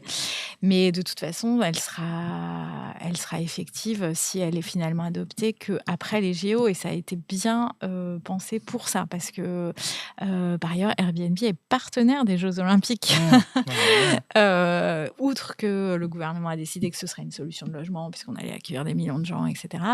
Airbnb est depuis le début partenaire des JO. Donc non, l'idée, c'était pas de les embêter avant les JO. Autorise-t-on encore la construction de logements dans les zones inondables ? Il y a cette question qui revient à chaque crise. Ouais, alors climatique. théoriquement non, mais là aussi, il y a eu un rapport l'an dernier, notamment du CNR Logement, qui montre qu'en fait, on a de plus en plus de zones, alors pas forcément inondables, mais qui sont à risque environnementaux, alors que ce soit les inondations, la sécheresse, je sais pas quoi, enfin, et que ça devient un énorme problème. Et qu'en fait, dans les années à venir, sans doute qu'il va falloir revoir les lieux, les régions où Oui. on peut habiter, en fait. Alors, il y a évidemment toutes les zones littorales où la mer gagne du terrain, mais il y a effectivement des phénomènes de sécheresse, de manque d'eau. Là, Emmanuel Magrez a fait un très bon reportage là, dans les Pyrénées-Orientales, où en fait il ne pleut plus depuis 2 ans, et donc on a des villages qui sont obligés de s'approvisionner en camions citernes pendant des mois. Donc les lieux habitables en France se réduisent. Voilà. Donc c'est une vraie question. Bien au-delà même des questions de zones inondables. Non, théoriquement, on ne peut pas construire en zone inondable. Il y a un mot qu'on n'a pas encore évoqué, c'est celui de la gentrification. La gentrification de quartiers, ville n'augmente-t-elle pas le nombre de SDF ? Et cette gentrification, encore une fois, je viens de Marseille, je vais le répéter à chaque fois, j'ai vu tous mes potes de Paris aller émigrer à Marseille parce que de fait, C'est moins cher. ils ne peuvent pas habiter à Paris, qu'ils préféraient... être dans la plus belle ville du monde, ce que je comprends, mais y compris à Saint-Denis ou dans toute la banlieue parisienne. Voilà, comment des personnes un peu moins pauvres prennent la place de personnes un peu plus pauvres. Comment... Ouais, c'est ça. C'est vrai que c'est exactement ça. C'est un peu une concurrence territoire contre territoire, et où alors c'est un phénomène mondial effectivement qui est concentré dans certaines métropoles. Alors Marseille, je pense que c'est celle qui a le plus ces dernières années connu un raz-de-marée, encore plus pendant le Covid, parce qu'effectivement, en plus, les Parisiens ont découvert qu'il faisait beau et que c'était sympa. Ils Et ont que arrêté c'est- d'avoir peur, en fait. Moi, quand j'étais à Marseille, les gens disaient il y a des poubelles, des grèves de poubelles oui. tout le temps, c'est Ouais. sale, ça craint, ça fait Ouais. peur, il y a des Ouais. fusillades. Ouais. Bon, je crois qu'ils ont oublié tout Ouais. ça. Et puis, Et puis la gauche est c'est arrivée. 2 fois moins Et il y a cher. eu la capitale culturelle, là, et Voilà. du coup, Ouais, Marseille ouais, est ouais. devenu attractif. Et c'est vrai que, voilà, tu connais, mais certains quartiers se sont totalement transformés. Alors, il y a ceux où il y a que du Airbnb, mais il y a aussi, un phénomène de gentrification qui fait que ça chasse encore une fois, les plus précaires. Alors là, on parlait des SDF, mais même les plus précaires, ou simplement, les classes moyennes qui ne peuvent plus se loger dans certains quartiers de Marseille qui étaient jusque-là populaires, quoi. Ouais, c'est vrai que c'est une concurrence du territoire. Je crois qu'en Bretagne aussi, il y a plusieurs endroits. Enfin, on m'avait parlé de Rennes aussi, où les prix explosent. Ah oui, Enfin, oui. bon, ça devient. Bien sûr, mais c'est ça, c'est encore une fois le phénomène de métropolisation, c'est quelques villes, ça. quoi, et le centre-ville quand même. Ouais. Il faut aller dans la Creuse. On salue les gens qui sont dans la Creuse. Il y a des Créer un appartements. petit peu d'activité. Alors, Les gens qui s'y on nous dit, donc Sacha94 nous dit, oui, il me semble que les histoires de gagner 3 fois le loyer, de garant, de louer qu'à des étudiants, etc., sont des choses demandées par les assurances aux propriétaires. 3 fois le loyer, c'est à peu près, oui, ça s'est demandé partout, hein. Il faut gagner. C'est vrai que si on ne gagne pas. Mais maintenant, les exigences, le marché est tel que maintenant, ça, c'était la base. Et maintenant, il faut en plus 4 garants qui gagnent chacun 10 000 €. Voilà. Ça, on a vu les exigences exploser, quoi. Alors, je crois que j'ai pas posé la question. Tu me dis si je l'ai fait, parce qu'on en a Vas-y. parlé avant que l'émission commence, mais sur la question internationale, la crise du logement, c'est une spécificité française, européenne, mondiale. Est-ce que... Alors, européenne, oui, complètement, avec des phénomènes qu'on voit partout, typique Airbnb, ça a touché, on l'a beaucoup vu en Espagne, mais aussi à Londres, en Allemagne, enfin voilà, toutes les capitales un peu ont été confrontées au même phénomène, les phénomènes de gentrification, pareil, enfin oui, là, voilà. Après, on part pas avec les mêmes situations de départ. Encore une fois, on disait il y a l'Europe du Sud, vraiment une Europe de propriétaires. L'Europe du Nord avait, pour schématiser, moins. Mais il y a eu globalement un phénomène de spéculation dans toute l'Europe, quoi, sur le logement. Donc oui, il y a des phénomènes très, très communs, très communs. Avec des jeunes qui peuvent pas se loger, c'est un truc qui traverse à peu près toute l'Europe, quoi. Alors, visiblement, il y a des gens qui se connaissent dans le chat. On a Meumeu et Rigolocation qui parlent de boulot. Je sais pas quel est votre métier, mais donnez-nous des éléments, on veut tout savoir. Alors, ça dépend beaucoup des territoires, nous dit Samy CVR. Normalement, les maires isolés sont dans le public prioritaire d'Allo ou priorisés dans les commissions d'attribution mises en place par les communautés de communes d'agglo, enfin les communautés de communes ou les communautés d'agglo. Le problème est souvent de savoir si les tailles des logements correspondent aux familles. Le DALO, donc on en a parlé déjà, je sais droit plus au déjà logement, où c'est, ouais, droit au logement, c'est les personnes les plus précaires, les c'est ça plus prioritaires. Enfin, Théoriquement, donc il y a un volant où même l'État doit loger en priorité. Donc mais alors, faut voir les critères DALO. Faut vraiment avoir parfois très très très peu de revenus, un enfant handicapé. Voilà, c'est les plus prioritaires.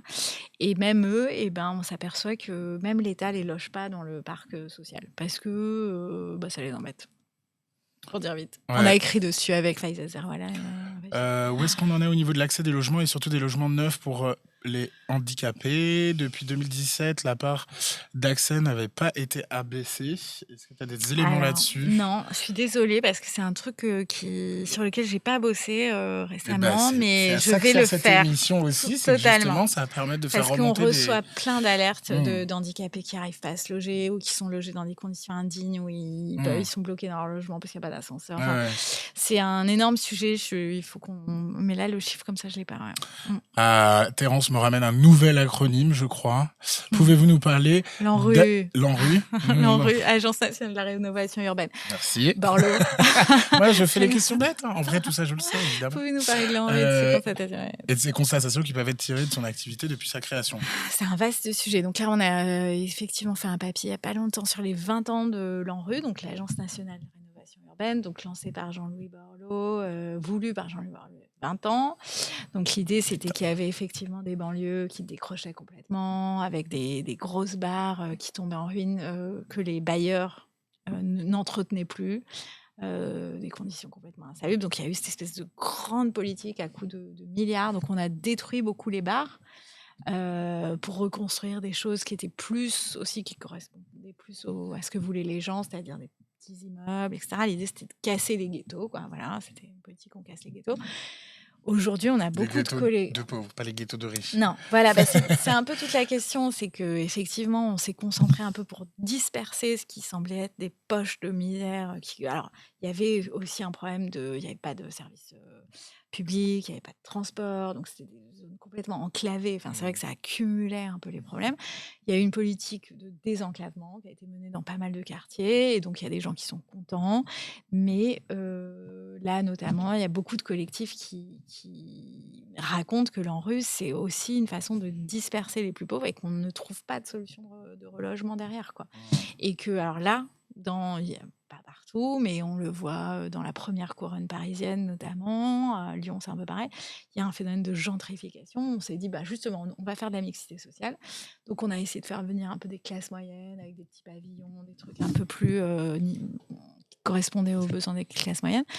Mais les familles qui habitaient ces quartiers se sentent virées, en fait. Et c'est parfois très violent d'être logé très très loin, et parfois dans des mauvaises conditions, plus chères. Ouais. Donc c'est pas très simple. Le bilan de l'ANRU, il est compliqué à faire, il est nuancé. Mais c'est en tout cas beaucoup moins rose que ce qui a été beaucoup dit ces dernières années, quoi. Alors...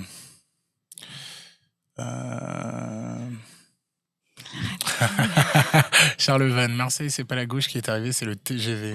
Et les plus de lits avec. Il a raison. On n'avait pas de plus de lits avant que le TGV de Parisien. J'habite à Paris Et maintenant. puis la gauche se fait épingler parce que là, franchement, sur le logement, ils sont pas très bons. Hein. Et sur le logement social, là, pour l'instant, beaucoup de gens attendaient un énorme, puisque c'est vrai que après Gaudin, on pouvait difficilement faire pire en termes de politique du logement. Mais là, ça tarde. On va dire que ça tarde. On a trouvé une solution dans le chat. Il y a Guizy P qui dit « Arrête, les prix sont en baisse depuis la réforme des retraites à cause des émeutes qu'on fait fuir certains nouveaux arrivants. » Bon voilà, vous voulez faire baisser les prix dans votre quartier, taguez les murs et faites des émeutes. x3 de loyer pour l'assurance. Si tu veux la louer à quelqu'un de plus modeste, tu n'es pas assuré. Ok. Qu'est-ce que... Alors, se comporter... Ah oui, l'expression « se comporter en bon père de famille » est toujours utilisée dans les contrats de location. Est-ce que c'est toujours le cas? J'en sais rien. Ça a été un truc très très long, pendant très longtemps, si c'est pas encore le cas. Ok. Mais non, l'expression a été supprimée, on nous dit dans le chat. C'est vrai que ça, c'était un des trucs... Ouais, c'est un peu... ne serait-ce que le côté père, parce qu'il y a aussi des mères. Ah non, oui, complètement. Et puis, qu'est-ce que ça veut dire?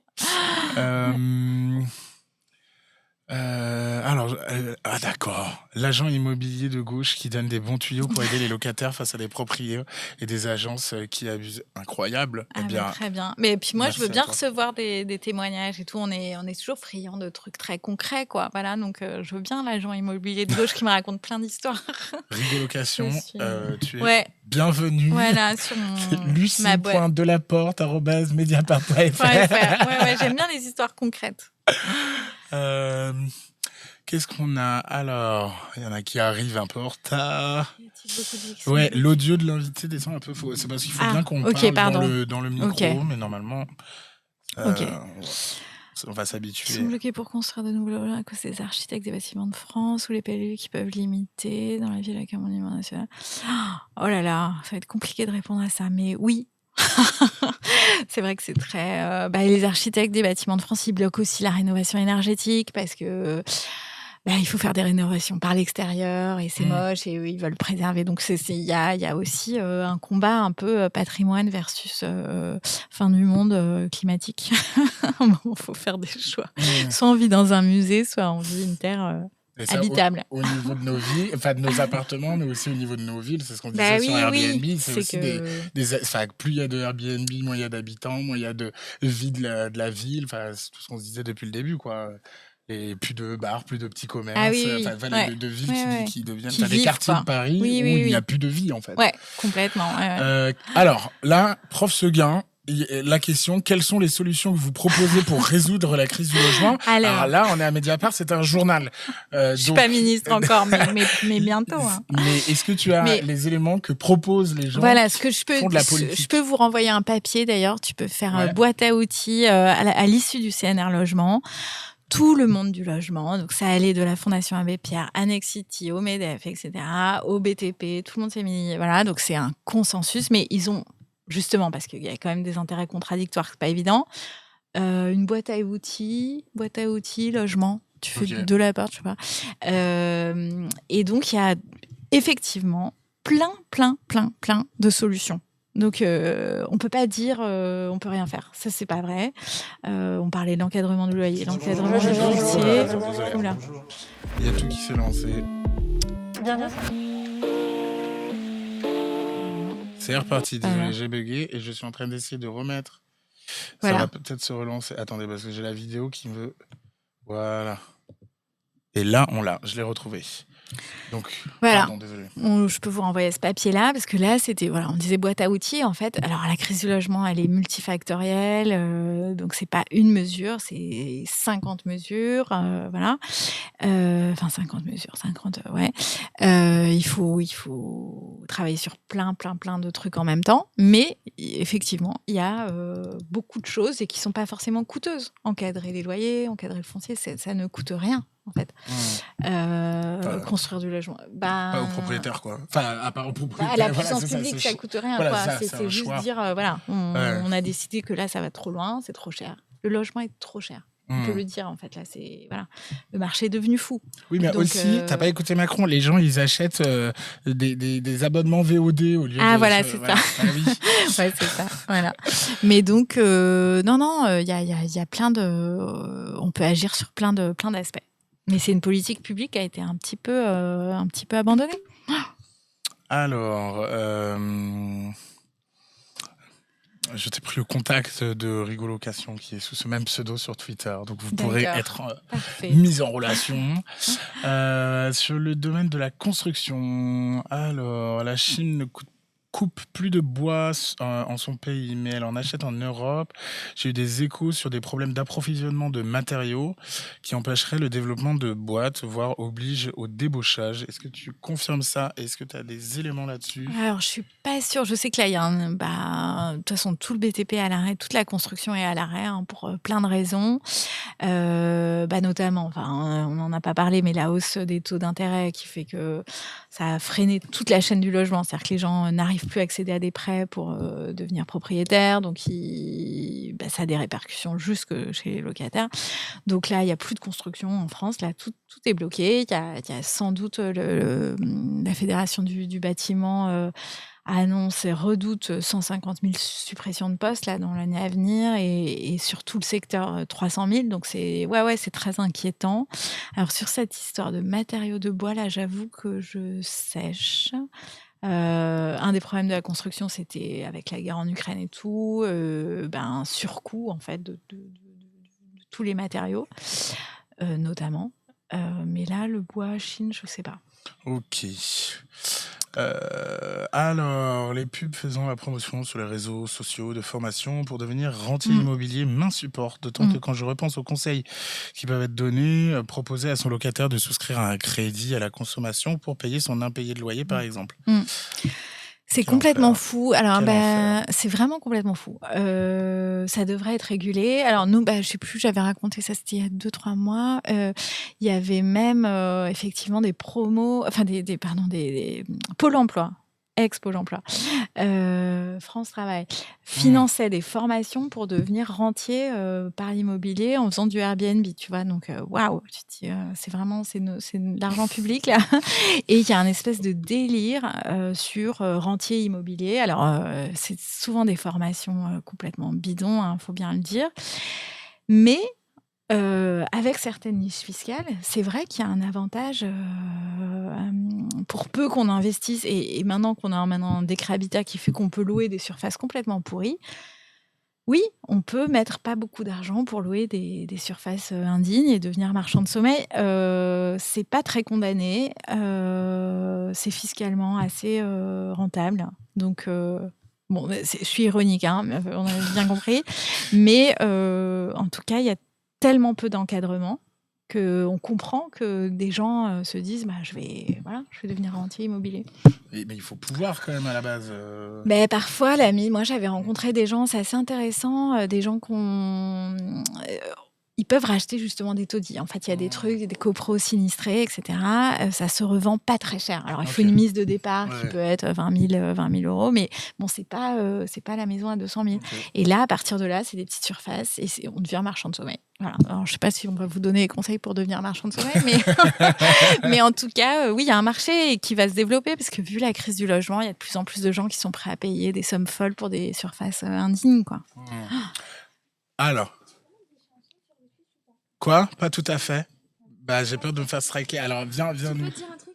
Ouais. Il y a une chanson sur la gentrification. Je vous explique. Il y a en ce moment Khadija Zerwali qui vient nous dire hold up et qui nous dit. Je voulais vous dire, il y a une chanson sur la gentrification d'un mec qui s'appelle Maka B, M-A-C-K-A-B, qui est une star britannique du reggae et qui est trop bien sur la gentrification. Il raconte la gentrification et il se montre à l'époque où il faisait des concerts dans des endroits cool de Londres, des concerts de reggae, voilà. Okay. Et aujourd'hui, ça a été transformé en boutique de luxe et il fait comme ça à Londres, plusieurs villes européennes. Il montre aussi des exemples en Amérique et il développe politiquement ce que c'est la gentrification en reggae. Incroyable. Génial. Et voilà, on a les choix culturels. Super, merci. En plus, on ne l'a pas vu. Vous avez entendu sa voix, mais c'est faufilé. Et je crois que j'ai trouvé la vidéo. Je vous la mets dans le chat et on regardera ça juste après. Je pense que c'est dans le thème, quoi. Si je vais pas la passer parce que j'ai peur après qu'on se fasse striker pour les droits d'auteur là soit sur Twitch, soit sur le replay de YouTube. Mais vous avez reconnu la petite voix. Si reconnaissable parmi tant d'autres de Khadija. Mais du coup, peut-être on peut passer à tes choix culturels à toi. Ça fait la transition. Quelle transition. C'est incroyable. Ouais. On aurait pu mettre C'est normal parce que on a commencé par ça. Ouais. Alors, comment je vais faire? Il faut faire, je suis un peu perdu là. Mère Castor. Hop, le moment Mère Castor pour les gens qui nous rejoignent. C'est les choix culturels de nos invités et je mets le petit générique, j'en ai pas mis beaucoup aujourd'hui. Mère Castor, raconte-nous une histoire. Comment c'est par quoi? Même deux histoires. Peut-être l'expo. T'as d'abord proposé une exposition, Le temps profond des rivières, un hymne au peuple castor et à leur pouvoir de régénérer les terres. Voilà, c'est une très belle exposition qu'on peut voir, je crois, jusqu'au mois d'avril au Palais Royal. L'artiste à Paris, Drawing Lab.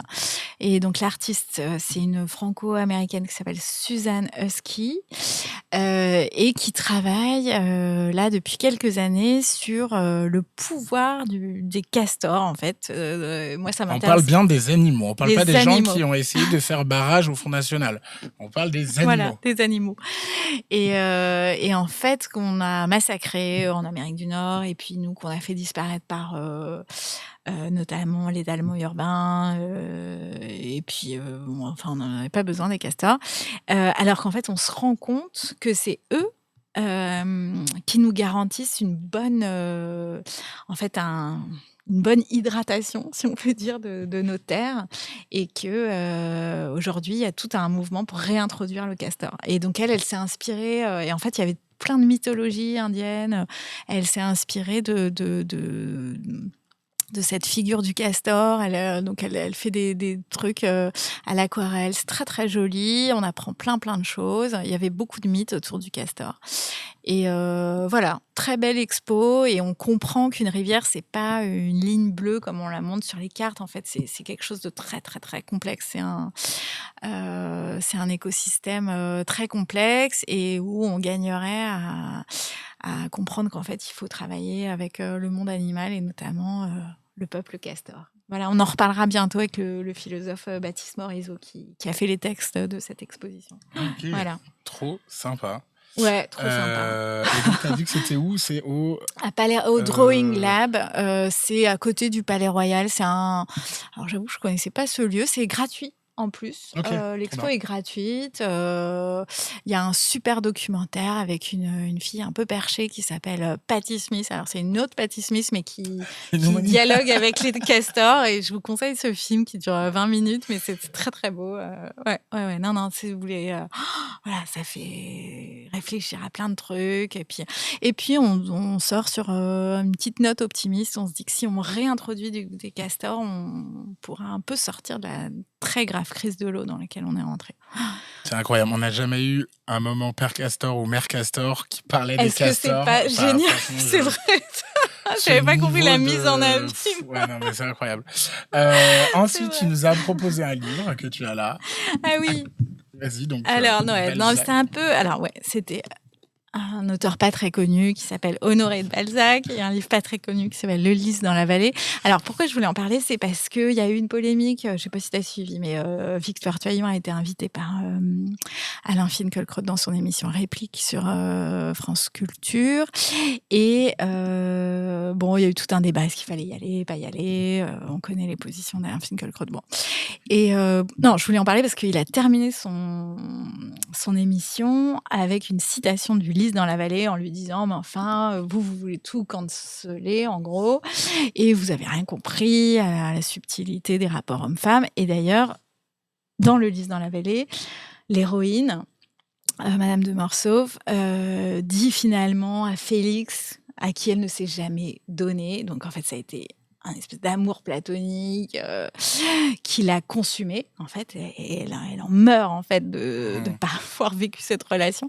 Et elle lui dit à la fin, et Alain Finkielkraut la cite là-dessus, j'aurais voulu que vous me violentiez. Voilà. Et là, il en fait, en fait, il demande à Victor Tuaillon si elle renie Balzac, et alors qu'en fait c'est un contresens total sur ce roman, puisque d'abord c'est Madame de Morsauf est victime en fait de justement de cette image de la femme pure dans laquelle elle se conforme, se lisse dans la vallée parce qu'elle s'habille en blanc pour montrer à son amant qu'elle reste pure, etc.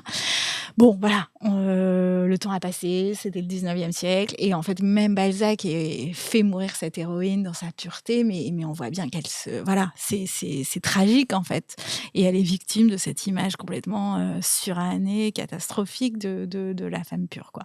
Voilà, donc c'était juste pour dire à la fois c'est l'intelligence de Balzac et ce livre est extraordinaire, mais voilà, on n'est peut-être pas obligé de rester au canon du 19e siècle. Voilà. Ouais, on n'est pas obligé d'écouter Finkielkraut. Alors cela Pour les dit, moi je conseils. trouve que cette émission est intéressante parce que elle se défend très très bien, Victor Tuaillon, et donc Ouais. elle a un petit côté justement Mère Castor, elle reste calme pour rappeler certaines choses, et je me dis que pour le public de France Culture, peut-être si certains ont appris des choses, je me dis qu'elle a peut-être pas eu tort d'y aller. Très bien. Et là, on en revient au fil conducteur. À Brigitte Fontaine, Passion commune. Donc, encore une fois, je peux pas vraiment mettre l'extrait parce que sinon, on va se faire... Ah ouais, on n'a pas le droit, t'as pas le droit de mettre la musique sur YouTube, Ah. après, vu que ça va en replay sur YouTube, on peut Ah pas oui, mettre... même 20 secondes, quoi. Même 20 c'est secondes, dommage. les robots Ok. sont très forts, mais du coup, j'en profite pour mettre ce morceau d'interview et Ah oui, il faut regarder faut toute la que vous alliez séquence. regarder la séquence parce que c'est Brigitte Fontaine, quoi. Et du coup, pourquoi tu as choisi Les filles d'aujourd'hui? Eh ben, c'est marrant, c'est qu'en fait, bon, moi, je suis fan, et cette chanson-là m'est revenue ces dernières semaines. Donc, ça s'appelle La folie des grandeurs des filles d'aujourd'hui. Et bon, c'est toujours très poétique, super bien écrit, donc j'aurais du mal à le résumer, mais le titre le résume assez bien. C'est quand même un truc sur le culot des filles d'aujourd'hui. Alors, elle a 40 ans, cette chanson.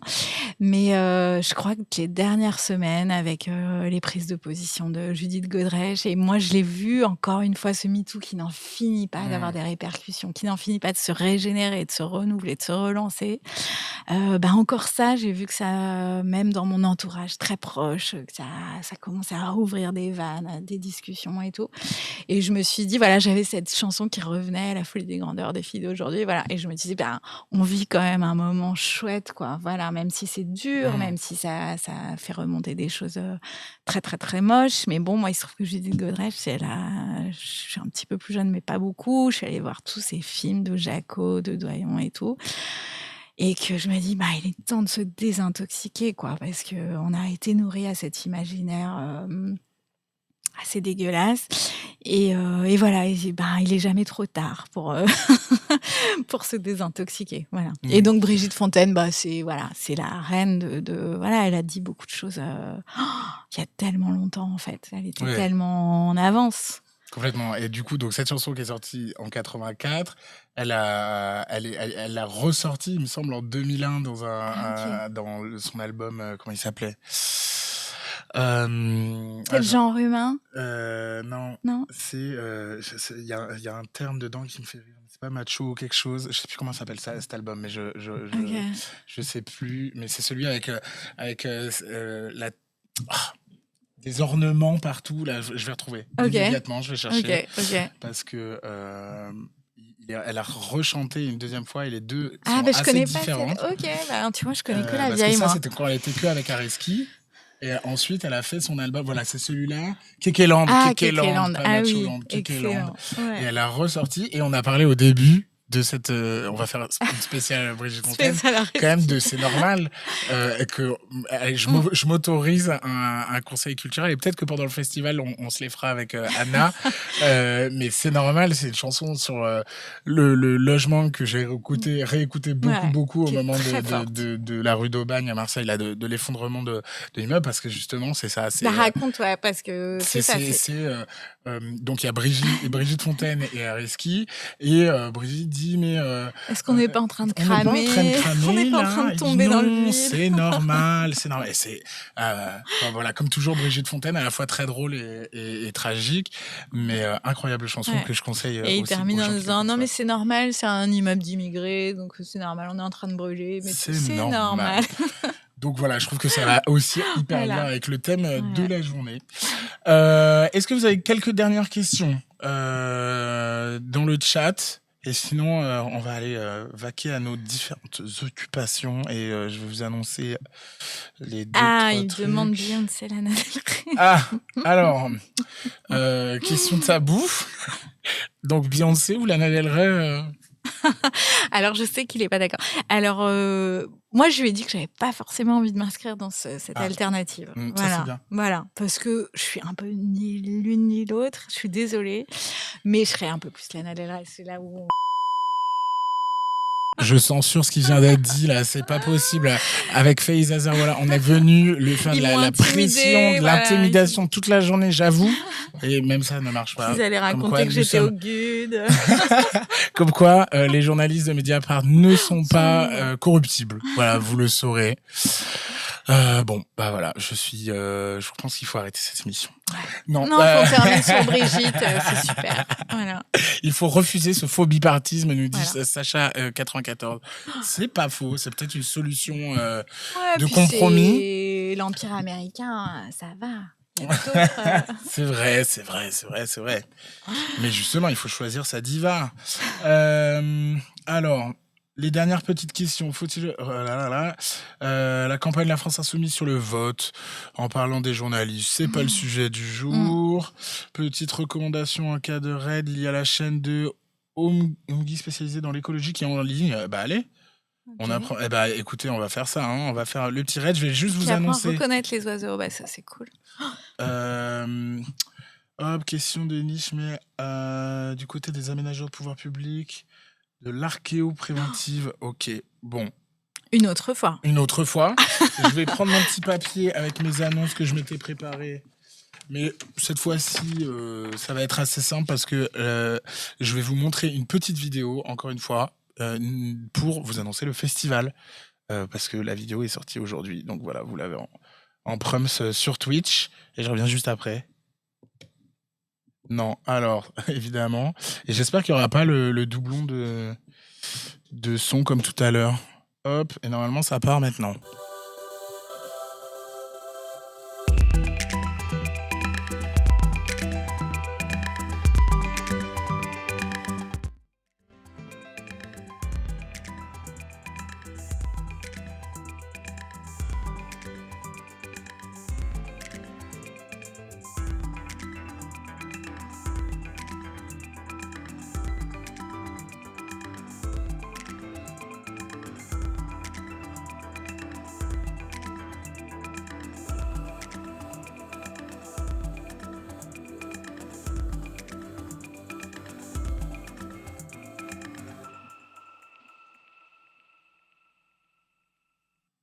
Hop là. Super.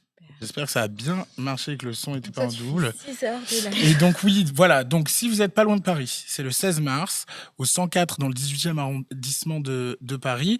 Il y aura donc, vous pourrez rencontrer tous les journalistes de Mediapart, les partenaires.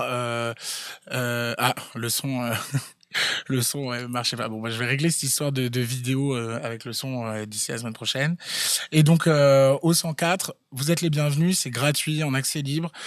Et ça fait toujours plaisir de faire un peu ce qu'on fait ici, mais en condensé avec tous les journalistes de la rédaction, etc.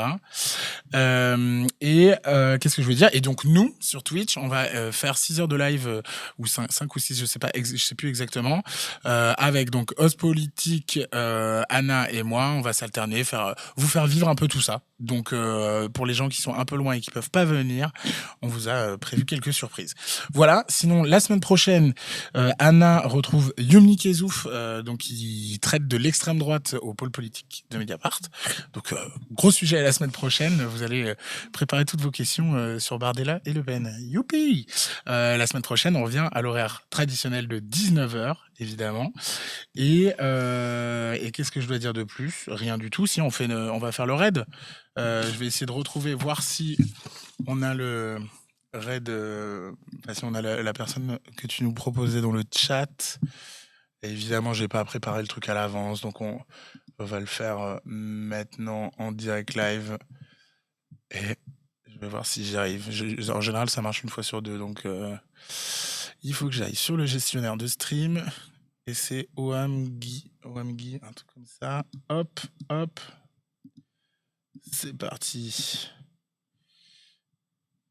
Lancez le raid sur une chaîne, ça mouline, et on va voir. OAM. Et vous êtes sympa avec, hein. Voilà, Just Chatting, c'est parti. Et je lance le raid. Bonne soirée à toutes et à tous. Prenez soin de vous, et à la semaine prochaine, 19h, avec Anna. Et on a les oiseaux, c'est merveilleux. Génial.